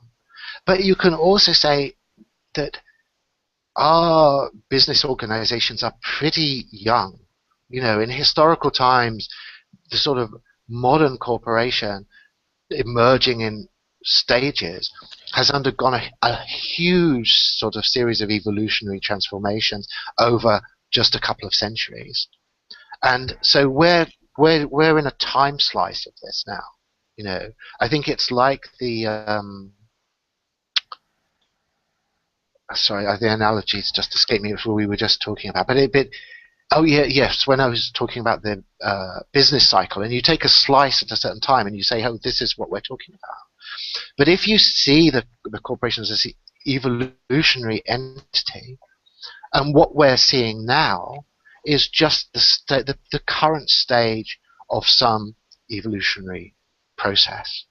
And there's all different ways that you could do those trend lines. You could do them in a very Kurzweil way, and you could say, look, the corporation is a very limited artificial intelligence now, but look at the exponential curve that it's on. Track that forward. This takes us back to this thing like Google. I do think we have crossed a certain threshold where people have started to say, is Google, when we say Google is a corporation and pretend in saying that we know what we're talking about, are we just comforting ourselves? Is this a sort of false sense of recognition? It's legally it is a corporation. It sort of files its taxes. It fulfills its regulations. It behaves in all the ways it should behave in order to be a kind of corporation in good standing. But if we just look at it as an entity, what actually it consists of, dissect it and what it's capable of, do we really know what we're seeing anymore with something like this? And I'm not sure that's true. I mean, if sort of sitting around in the Anthropol war room, I would definitely be saying, look, someone's got to keep an eye on these guys. And by guys, I mean Google. I mean, I guess I have to reluctantly say Facebook, but I'll look that up to see whether I can persuade myself that's really, really true. But these big infotech businesses are processes of such complexity now. They have so much embedded intelligence in them that, sorry, I mean, I'm just getting repetitive. It's just that I think it's possible to have a certain kind of historical illusion, think you know what you're looking at when you're seeing the current state of something rather than the actual evolutionary curve that you're cutting through in doing that. Nick, I'd raise on that the really. I think it's not a bad point for sure. The sort of legal ecosystem or whatever that a corporation lives in is something that it could adapt to if we sort of or we can see adapting to, in fact, and has sort of complexity, and actually it's 1,000 corporations for various reasons, and there's controlling entities. And the complexity of it you might not understand. I think Google is particularly interesting because the stuff that it does is not actually very strongly related to where it makes its money. Right. It gets in a lot of money from a pretty narrow band of its service, and everything else that it employs in terms of capital and employees is kind of like experiments with other stuff, like AI explicitly, as well as software and robotics, and so on. So I think sure, like we can not strike corporations off the threat list for that reason. I guess Valve Software is an even more extreme version of this with slightly less money, but even more anarchy, because that's their whole way that they're framed is you get a bunch of smart people together and go experiment with this huge cash pipe that we've got coming in. And, yes. Yeah, you're at Google, you're saying. I mean, like, they have employed Kurzweil.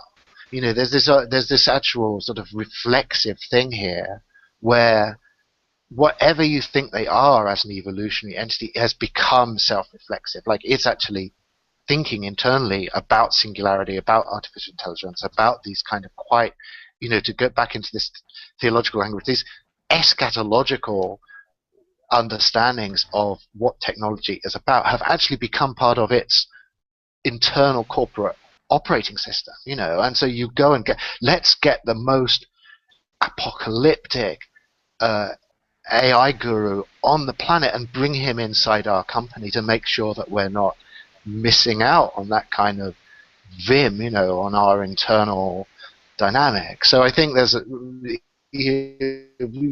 following these kind of tangles, they get quite intense, and there's obviously a lot of positive feedback there, which is where FOOM comes from.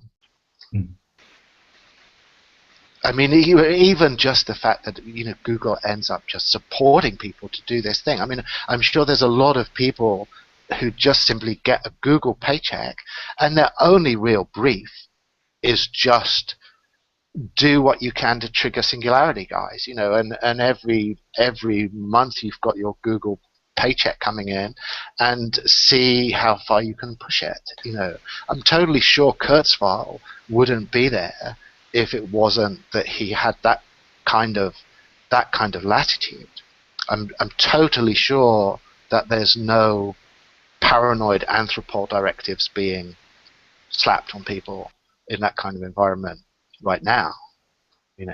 So if there are limitations, I think it is, I would say, more likely that the fact that you have this programmer's bias of what they think they need to do to make these things happen, rather than that they're trying to make them happen, which seems to me almost certainly they are.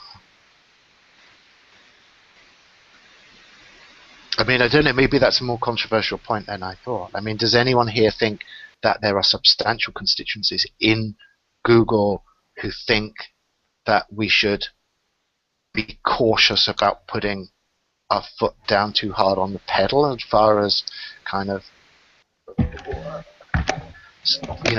autonomous software and AI and all of these? I'm very interested in that point, because it's all good and well as long as it's a marketing ploy or it's in the labs. But I'm wondering what will happen the minute that they do start to provide technology which all of a sudden, now Google is everyone's darling, or Facebook, but the minute they would actually, or Tesla, the minute they would start to actually present the proposed technology or a product marketable which would really disrupt these other established large firms, I'm wondering how the power struggles would happen in the US. Because the whole Silicon Valley giants are quite an anomaly. Working as a consultant for these, big fours, essentially normal corporations cannot innovate. They hire consultants because the organizational memory they need.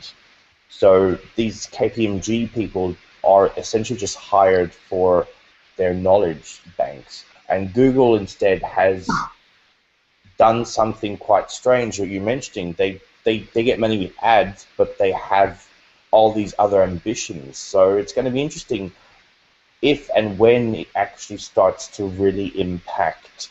Like, there's all this paranoia about, jobs, mass unemployment due to automation. Sure.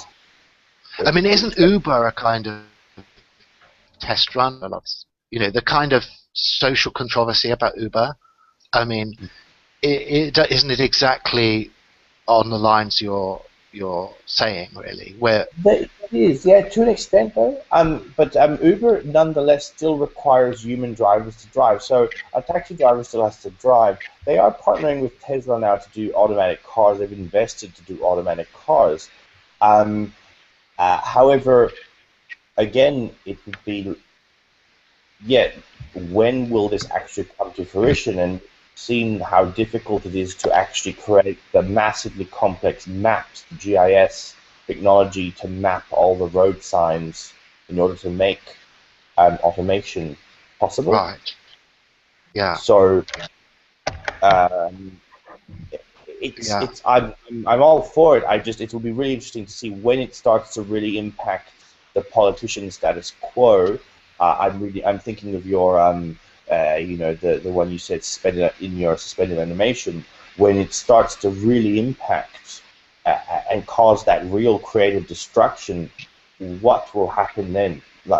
I mean, it seems to me that Silicon Valley still, at least as a myth, we can talk about how realistic this is, but there's a very important cultural myth that it has a carte blanche to disrupt the hell out of the whole economy with only minimal constraint. Now I'm not saying that is in fact the case. I'm just saying that when the very name Silicon Valley kind of means that to people. It's where, if you saw the set of sort of social and cultural affect that's tied up with that name is based on the suggestion that it is almost been tasked with being this kind of agent of creative destruction on behalf of America, and therefore the world, and so there's this kind of, the balance is interesting. I think much more fascination than horror. I mean, of course, there's a lot of people all around the world who will give you the horror side, but if you really look at the way people talk about and think about Silicon Valley, I think there's more fascination. And there's there's Silicon Plateau in India, and there's Silicon Island is how Taiwan branded itself, and all over the world there are people who are saying, I want a piece of this. I think totally understanding what this means, at least in its kind of mythic form, is that it would be this engine of disruption, economic disruption, that would be completely socially endorsed. So, I mean, right now it seems to me there's not much in place to stop it, is there? And that's why I think this Uber war, I think, is really interesting, because I do think it is in embryo a test run for these. The pattern of disruption seems to me absolutely archetypal. Like you've got the taxi industry; they obviously hate it. You've got some other people who are just like all the kind of tailors and everything who were just wrecked by the early stage of the Industrial Revolution, and but the overwhelming sort of narrative on this is that this is going to happen. That's what Silicon Valley means. Unless we shut down Silicon Valley, it just has to do this. And now, at a certain point, it seems to me. Yeah, sorry, Jake. Can I just say I'm sorry to bore everyone else with it. I'll be very quick, but I'm really sorry I missed your thing yesterday, Jake. It was 5:30 here. I had to go, so I hope I can see it on the net. Has it all been recorded? Yeah, I know that a couple of people sort of missed the recording because we had a lot of connectivity and sort of setup issues over the course of it. I didn't end up going until 5 o'clock this time or something like that. But I think, according to Mo, mine made it up on the internet, so you should be able to see it. Yeah, we have recorded. Okay. For better or for worse. Excellent. Okay, cool. I won't disrupt the whole thing with that. Yeah. Thank you. Except to say that it did well.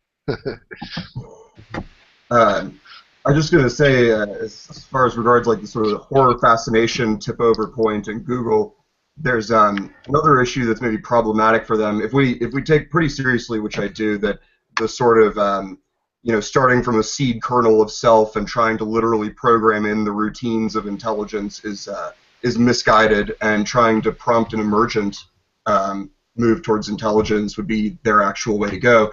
Well, their biggest resources are that giant trove of data, their ability to interact with millions of intelligent agents, and all of the analysis that they're potentially able to automate with regards to that data. And at that point, you have more of this this ethical issue where we all trust, to some extent, Google to take all of this data from us and to do all this analytics for advertising. But at least to some, I guess at this point, unknowable extent, that is on the condition that they are not just sort of wildly experimenting with it and using it to derive information and truths about us that we may not know ourselves, like the psycho dossiers and in Gibson's Sprawl trilogy and so forth.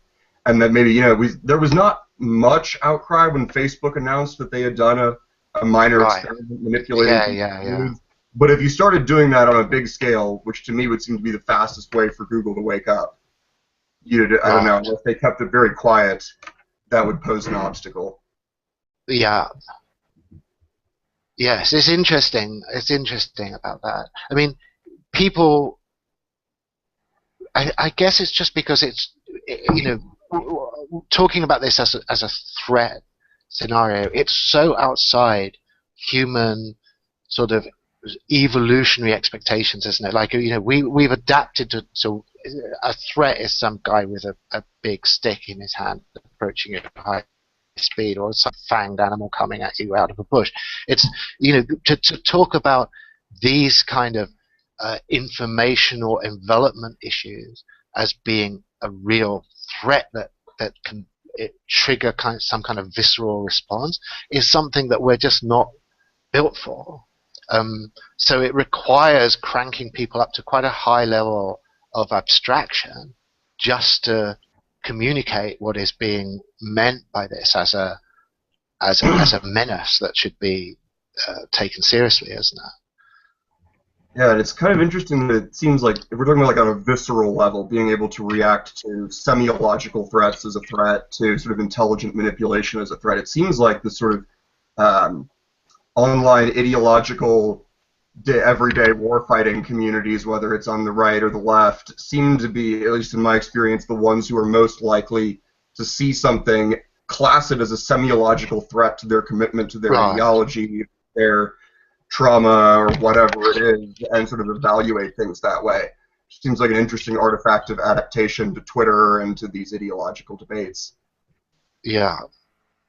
Yeah, and I guess that you could play that either way, in the sense that, is it that those sort of extremely conflict-oriented marginal constituencies are sort of breeding these kind of John Connors for the future, or is it rather that they're showing that the whole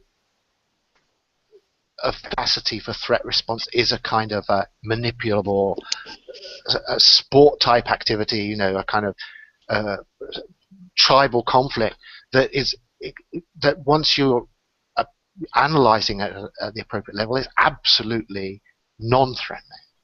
That it's easily manipulable, that it's a set of kind of primate responses that any intelligent antagonist would be able to predict and route around and manipulate without any serious difficulty. Because, I mean, for instance, and I hope in saying this doesn't sound like I'm just being one-sided on it, because I think it tends to be a one-sided discursive thing, but this whole language of triggers, which I think is actually totally bipartisan. I mean, everyone has their triggers, and they're kind of highly politically motivated, definitely are all triggerable, and they just have a different set of triggers. But as soon as you call it a trigger, you're really saying it's been pre-enveloped by some behavioral analysis in which it is at least virtually manipulable, isn't it? I mean, for someone to say this triggers me is actually to really express enormous vulnerability in this context, because it's just to say, look, this is how you manipulate me. I mean, this particular semiotic engagement will push me in a certain direction and produce certain predictable responses. You're placing yourself into the lab almost yeah, definitely. Deliberately by doing that. Pushing your buttons, your trauma types are your easiest interface to access.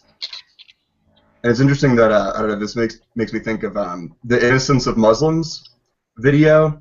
And in part, like the really weird background story of that, where the movie was never made, and $1 million that didn't really come from anywhere, and that disappeared to somewhere. And what was the guy's name? Yeah. But it's just extraordinary that in a matter of weeks, a really simple semiological warfare package blew up 14 countries. Yeah. Well, yeah. If that's the way around it works, or the other way around it works is just that these responses have become so predictable that they become these narrative building blocks retrospectively. So something's going on, and then you can just insert your narrative straight away by saying, oh, this set of triggers would have done this and did this and activated this bunch of people, and so this is what we're trying to explain, and so this is what we need as a story, because Yeah, I'm assuming. I mean, we this goes down the rabbit hole obviously quite a lot. But if we're talking about the Libyan issue, wasn't it?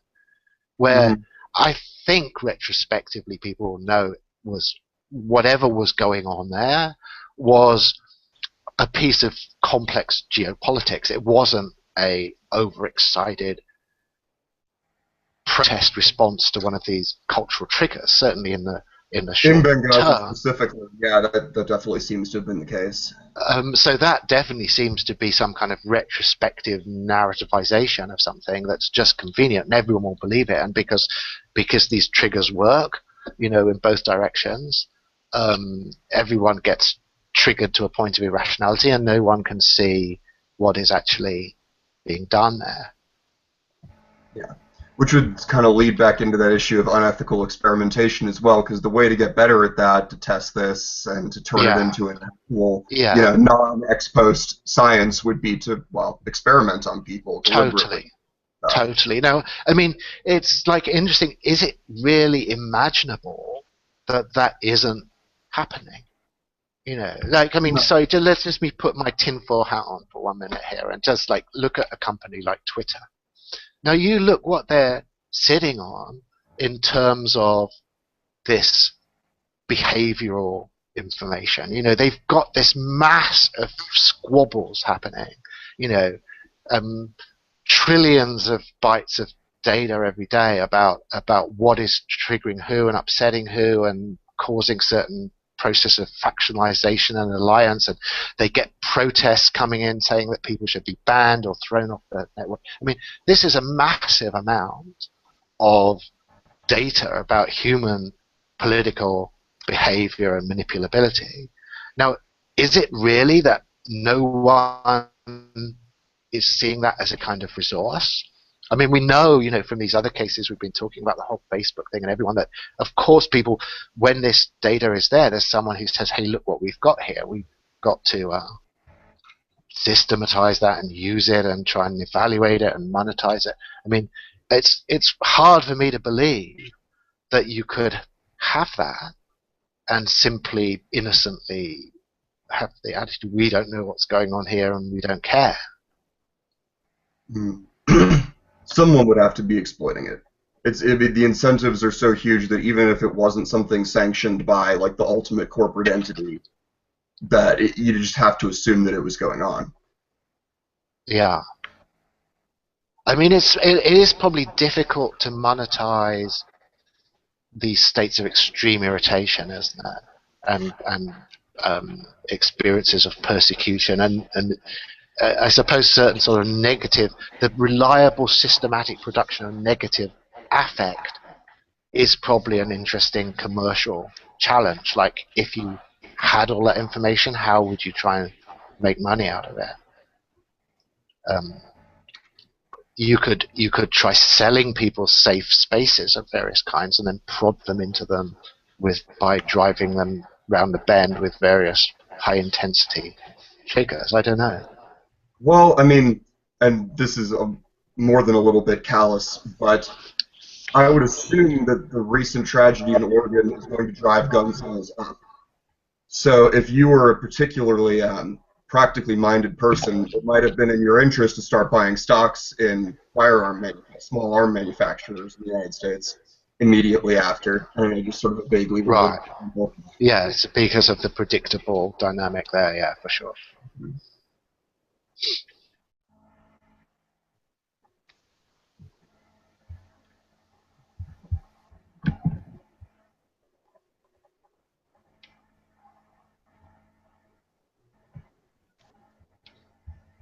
I've got a question about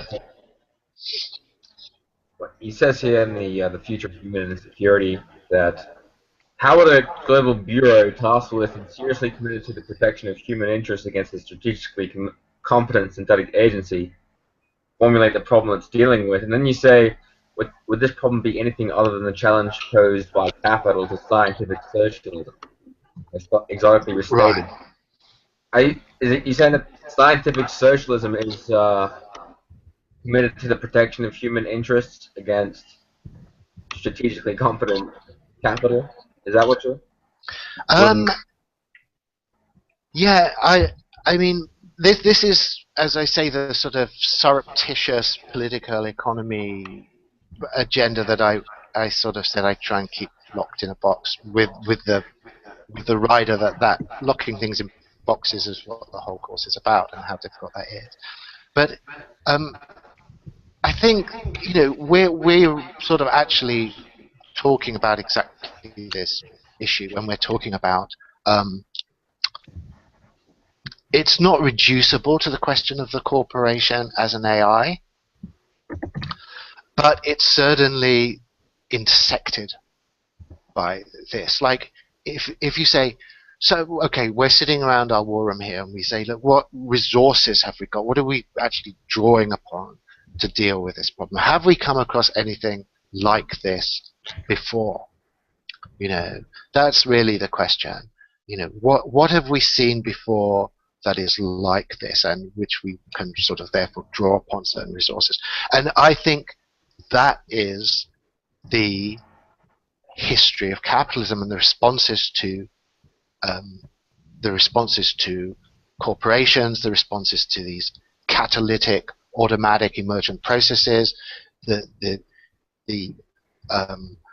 unexpected sort of I think if I say it, productions of intelligence, I may be sort of making things too easy for myself there. But in all of this, the history of regulation is, it seems to me, the framework that you would then apply to this AI thing. All the way down from macroeconomic regulation down to specific microeconomic regulation of corporations. You're basically you have a tradition of trying to control some extremely competent, intelligent entity and harness it to your definition of human or collective interest. So that's one way that you can run this.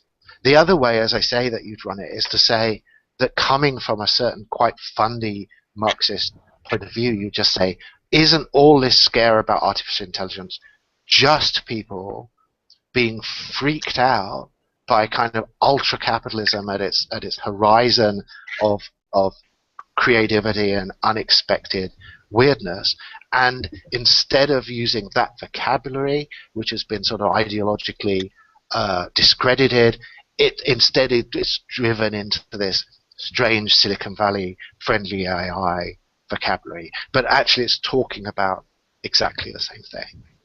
It's the same topic of conversation, but it's just been driven by a certain series of political and cultural processes down this particular avenue. And so we find ourselves talking about this because, for various reasons, we aren't able to have this more traditional conversation about it.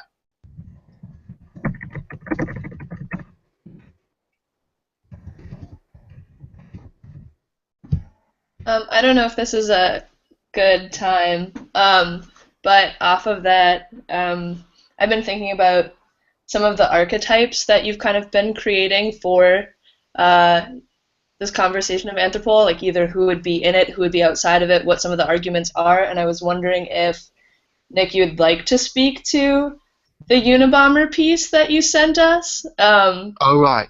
Just thinking about drama and argument and which types of people are having which types of conversations. I'm very curious about what's really urgent there. Yeah. Well, that Unabomber piece, I think, I tend to sort of try to not worry about stuff being too edgy for people, so I put it on there. And it's played a big role in these conversations because of the fact that another thing which I think I probably haven't specifically linked to, but it's on the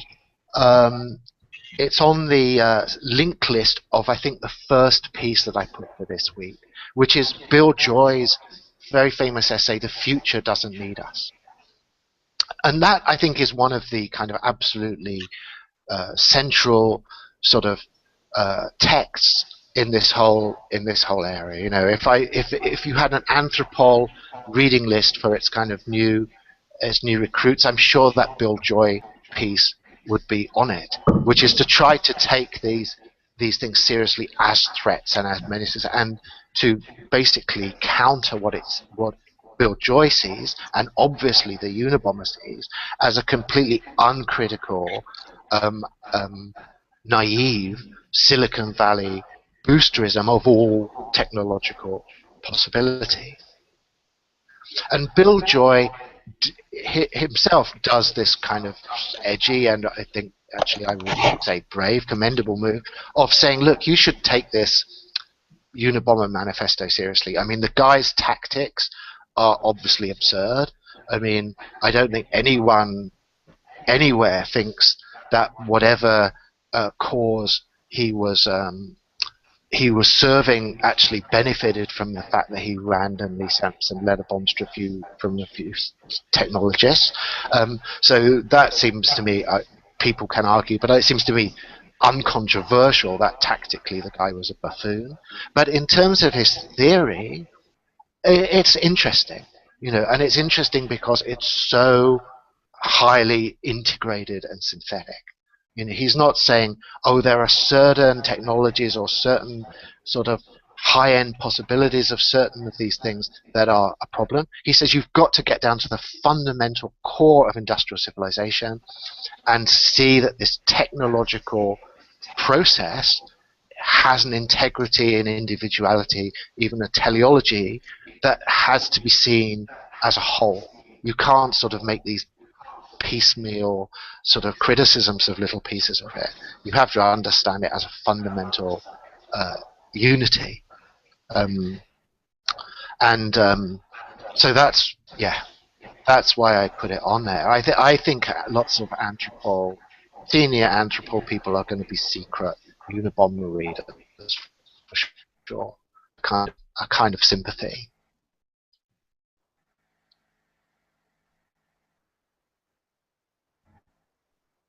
Yeah, I'm kind of curious. I've read most of Kaczynski's stuff, which I definitely think is really important for this conversation, especially his dialogues with Bill Joy. But just curious, because I've just recently gotten into some of his stuff now. What do you think of the people that he sort of inspired, like John Zerzan, that sort of work, which has taken kind of an anarcho-primitivist sort of approach? Well, yes, I don't know these people as well as I should. I mean, the name's familiar, and I've looked at little bits and pieces of their work. But to be honest, I think I would be overstepping my competence immediately if I was to try and pronounce on that in any more thoroughness. So, I think what I'll do is I'll put that on my reading list, as something to bring back in this series down the line, because I agree with you, it's important, but I just don't think I'm in a position to say anything right now about it. Having said that, I'll immediately go back on what I say something about it, is that I think, there's obviously a critique of their position, which I find at least superficially plausible, that it's very naive because it misses out on these coordination issues, that we were talking about earlier. It's like, this isn't the sort of, if this is the sort of threat Kaczynski says it is, it's not the sort of threat that you can meet with an uncoordinated response, because it deals with the lack of coordination is its bread and butter. Where we are, because it has exploited throughout its whole history lack of coordination to push these games in certain directions. In particular, the fact that in any uncoordinated system, competitiveness will by itself produce a driver to artificial intelligence and technological intensity. So you can't then meet that and say, well, we're going to respond to that in a deliberately uncoordinated fashion. That is totally playing into its strengths rather than its weaknesses. But having said that, I'm sure that Zerzan must have an answer to that or a response to it, which I need to look up. Do you have anything more that you would like to say about it? I've really just started to get into his stuff. I mean, I know that he takes a lot from Kaczynski, but from what I know, Kaczynski actually says that he fully disagrees with Zerzan's projection of this stuff, and that they've had some fundamental disagreements. So but I know that Zerzan has been very influential in sort of developing his model and in kind of influencing the sort of return to nature sort of revolution that he thinks that we need to kind of just completely abandon this and go back to some sort of primitivist lifestyle. So that's why I've been trying to read his stuff more so to kind of understand that. But it definitely seems to have a sort of naive optimism that it's trying to build on, in which it assumes that this is something that can even be possible, even if they try to think of it locally outside of a global context, which just seems impossible to even do nowadays. Right, sure. Yes.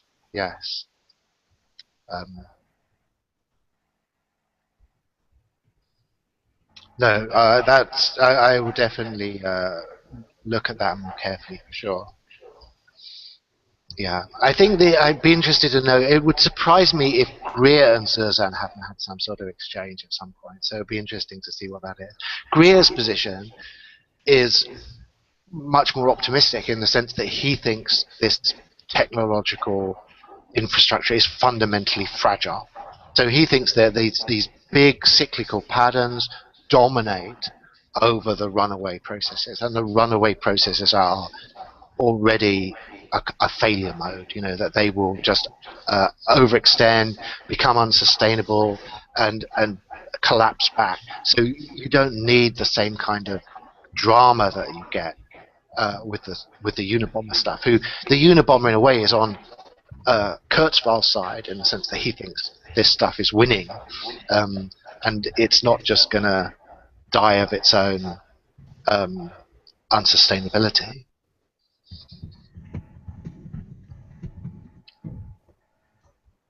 This is kind of a left fork, but just from the issue of uncoordinated agents tending towards competition, intelligence, technological advancement that you were talking about. It's interesting. I'm thinking of the beginning of Echopraxis, which I don't know if anybody has read yet. So Peter Watts's sequel to Blindsight. The beginning, the vampires who have had no communication whatsoever, but are these massively modular, intelligent, autistic version of humans. And they all break out of their cells, kill guards, and then act in a coordinated plan with total independence, without communication, because they can follow this, presumably because they can forecast what they're all going to do, because they're all following. Right. Yeah. So if we look at all of these uncoordinated corporate and market elements as doing something vaguely comparable, and see that as a sign of superintelligence, the ability to coordinate without coordination. And that could be another one of these sort of like warning signals of another alternative emergence that somebody was talking about earlier. Weird coincidences would be suddenly seeing a lot of uncoordinated coordination. No, utterly. If I could be kind of doing some kind of manically pressing a faving button or something, I would be doing that. Totally. I think that's absolutely right. I think this, that it's hard by its very nature to pin down what you're talking about there, isn't it? But it's like it is the essence of horror, in my opinion. It's like that.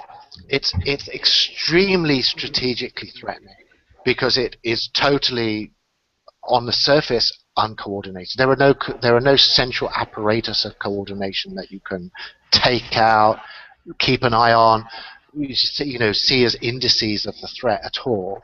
And what you haven't said is this convergent way that, as you say, the only cognitive apparatus we have for dealing with that at the moment is coincidence, which is hopeless. It's like by its very nature, your brain is telling you not to see it at the very moment that you're seeing it. And to the moment disregard it triggers total horror, like you said, because you can't get rid of the coincidence cognitive schema, but all you're left with is, gods and demons, basically. Which is, I think that scene at the beginning of Echopraxis, that was terrifying. honestly. The thought of all of these things breaking out and just sort of silently executing this plan that was never planned. Yeah, Yeah. totally. And I think that's the Anthropol nightmare. Absolutely. I mean, the cultural and political task of Anthropol is to take that inchoate nightmare. It can't be articulated almost by definition. Resists formalization, and to persuade, make it persuasively a problem. To take it from that sort of just locked-in nightmare scenario. It's totally in this way. I'm just going to sort of push us into this dramatic, almost cinematic mode at this stage. But it's like, the way that would play out in the movie, with your lone, few heroic, isolated Anthropol people who are seeing this thing and are completely incapable of socially communicating what it is, that they're talking about. They're being laughed at, they're being dismissed. This is, I'm sure, what the friendly AI people are seeing. When they're there in front of their computers, they are that person. They are that lonely hero who sees and cannot get other people to understand this absolute terrible threat. I've no doubt that's happening. I'm not saying I've no doubt the threat is happening. There's no doubt that that's going on in certain minds. Right. The Sarah Connor thing. And that's why I say, coming back to this whole thing about the kind of relation to political economy, because this is why there is this gothic horror element to capitalism that has always been picked up by people, is exactly these convergent waves. You can't really pin it down. It's why those all those sort of comforting anthropomorphic sort of target acquisition moments are so pathetic and so inadequate, and everyone knows it's not really satisfying, because that's not what you really are against. It's not the guy with the big cigar. I mean, that's just what you tell yourself, because the other thing is just too horrific to deal with. And the other thing is the convergent wave. It's the uncoordinated, or uncentralized, systemic, coherent, uncoordinated process of, overwhelming power, and that is defining superintelligence, actually, like you say, I think.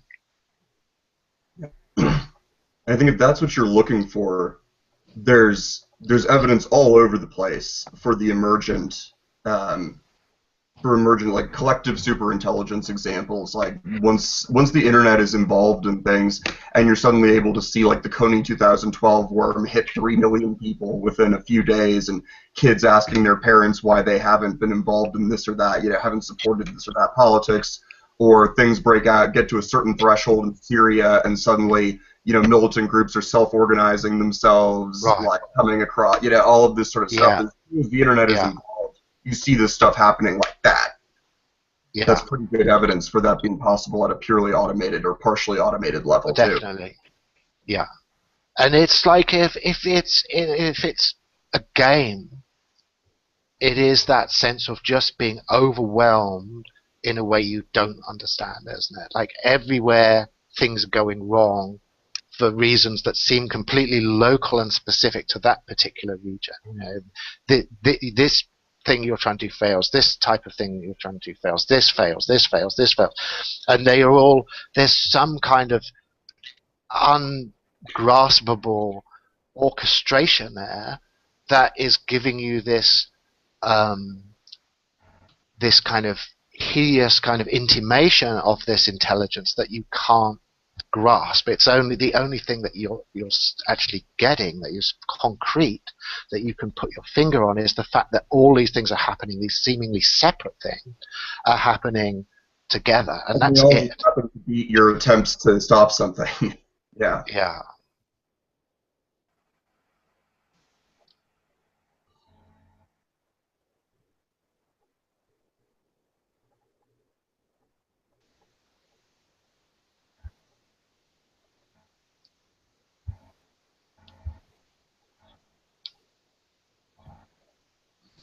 I think we have 7 to 10 minutes left from our 2.5 hour break, 2.5 hour limit. We can go, obviously, if the conversation goes on. But I wanted to Okay. mention briefly about the classroom because I set it up during this session. So we have a classroom page. So people that are new, who have not enrolled or been in any classes with us, there'll be a classroom page. You can contact me or look in our handbooks for how to access that. But you've been all invited to that classroom page, and that's where you guys can post streams and any kind of update, post text. I'll post all this conversation we've had in the sidebar. Okay, that's excellent. Yes, I was going to ask about that because there's a lot in there. Yeah, and I can see lots of interesting points and links and stuff there, so that will be fantastic. Thanks. Right, and then I think I posted all the preliminary readings, so Nick will post any other extra readings that we have. Yes, I sent actually along to Mo a sort of week by week breakdown for the first 4 weeks. I don't know whether people have seen that. If all right, not, so I didn't do that. So if you can send it to me after this class, maybe. Yes, or I can just put that actually directly up on and the I'll put it classroom. up there. Yeah. Okay. Cool. Okay. So I think that we're in this sort of time thing that it's one of those last dramatic comments thing. I mean, does anyone have anything to sort of disturb all our sleep with that they'd like to say before we?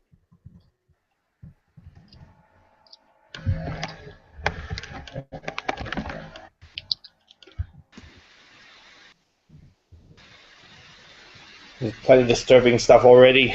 No,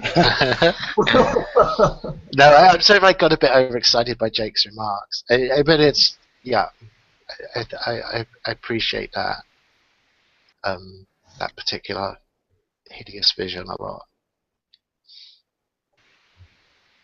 I've probably said it so many times that everyone's already exposed to this, but I always recommend that scene in the second Terminator movie where the T-1000 has been frozen, with liquid hydrogen, and it sort of splinters into pieces. It's just like broken glass on the ground.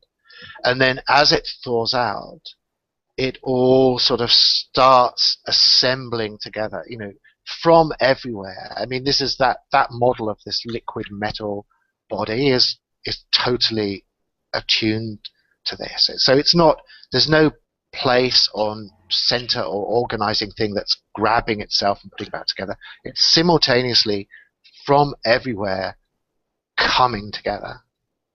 And I think that moment of cinema captures this kind of techno horror absolutely definitively.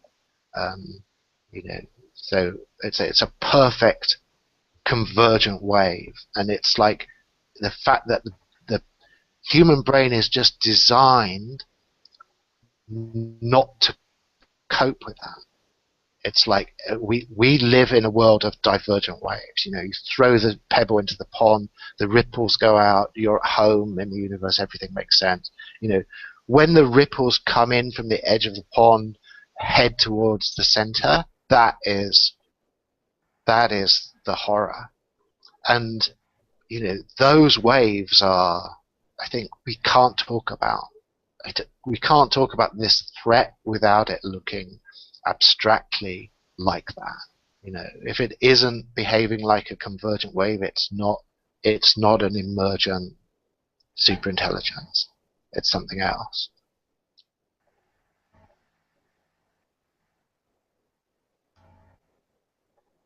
Genesis did a really good job of representing that more at the overarching level of the plot, and the way it depicts the time loops that have characterized the whole series. Like you don't have to do a whole bunch of insightful analysis watching Genesis to see the loops as compression waves that keep pushing back the chronological timeline for Skynet, but making it go faster once it gets here. Yeah. What I liked about it, even though the dialogue was a little Anakin-esque. Right, sure. I thought it was very sampleable, though. It had deep problems. I mean, I saw it myself, and then I took some other people along, and I was deeply embarrassed, thinking, "Oh my God, how do I justify the fact that I thought this movie?" But actually, it's like if you take it apart, there's quite a lot of really excellent sentences and phrases in that movie that are, usable, I think. There's a sort of surprising amount of insight in it, and humor too. My horror, I think, instead, if the human security system continues to triumph and we just have the same old, and there's just this gradual decline where water becomes more and more scarce, and you'd almost want a sort of Terminator moment like Lars von Trier's Melancholia, like finally, actually an asteroid is coming. Right. And we all actually provide some closure. Instead, it's like, there's just more like Groundhog Day, Yeah. That's almost, it's like when, going all fundamentalist again, in Neuromancer, when the Turing cops sort of first pick him up, and they basically say, like, what the hell are you doing? And he says, if this thing escapes, at least things will change. I think is like that same mentality, isn't it? I mean, like, just sort of you take the lottery ticket on this event, this completely uncontrollable, in a strict technical sense, a catastrophic event. Pushes you through a threshold that you can have no idea what's on the other side, and makes a mockery of your sense of agency, because of the fact that the alternative is seen as this infinitely depressing continuity. But it's sort of quite interesting that I saw something about this recently, like, how do people on a historical continuum that's obviously undergoing, according to a lot of metrics, this bizarre level of acceleration, manage to find their way back to this state of tedium? I mean, it's quite interesting, and it's a great resource. I mean, for Wintermute, for that thing out there, for the threat, that human psychological disposition is golden, isn't it? I mean, it just finds a few highly intelligent, techno-competent people with that ennui, that makes them willing to do a deal with the devil, and it's on. And definitely Anthropol's going to hate those people so much. So you're probably already on the list, actually.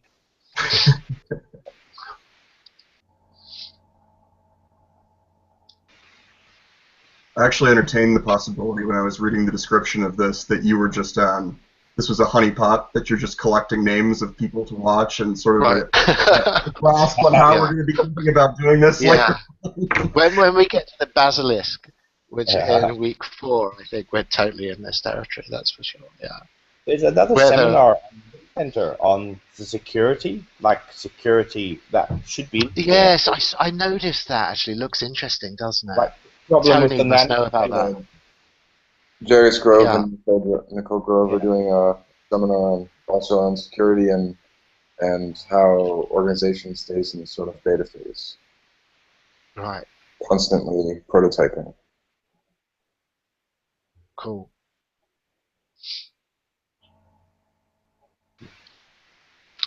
Okay, maybe we've got to the sort of any last declarations moment.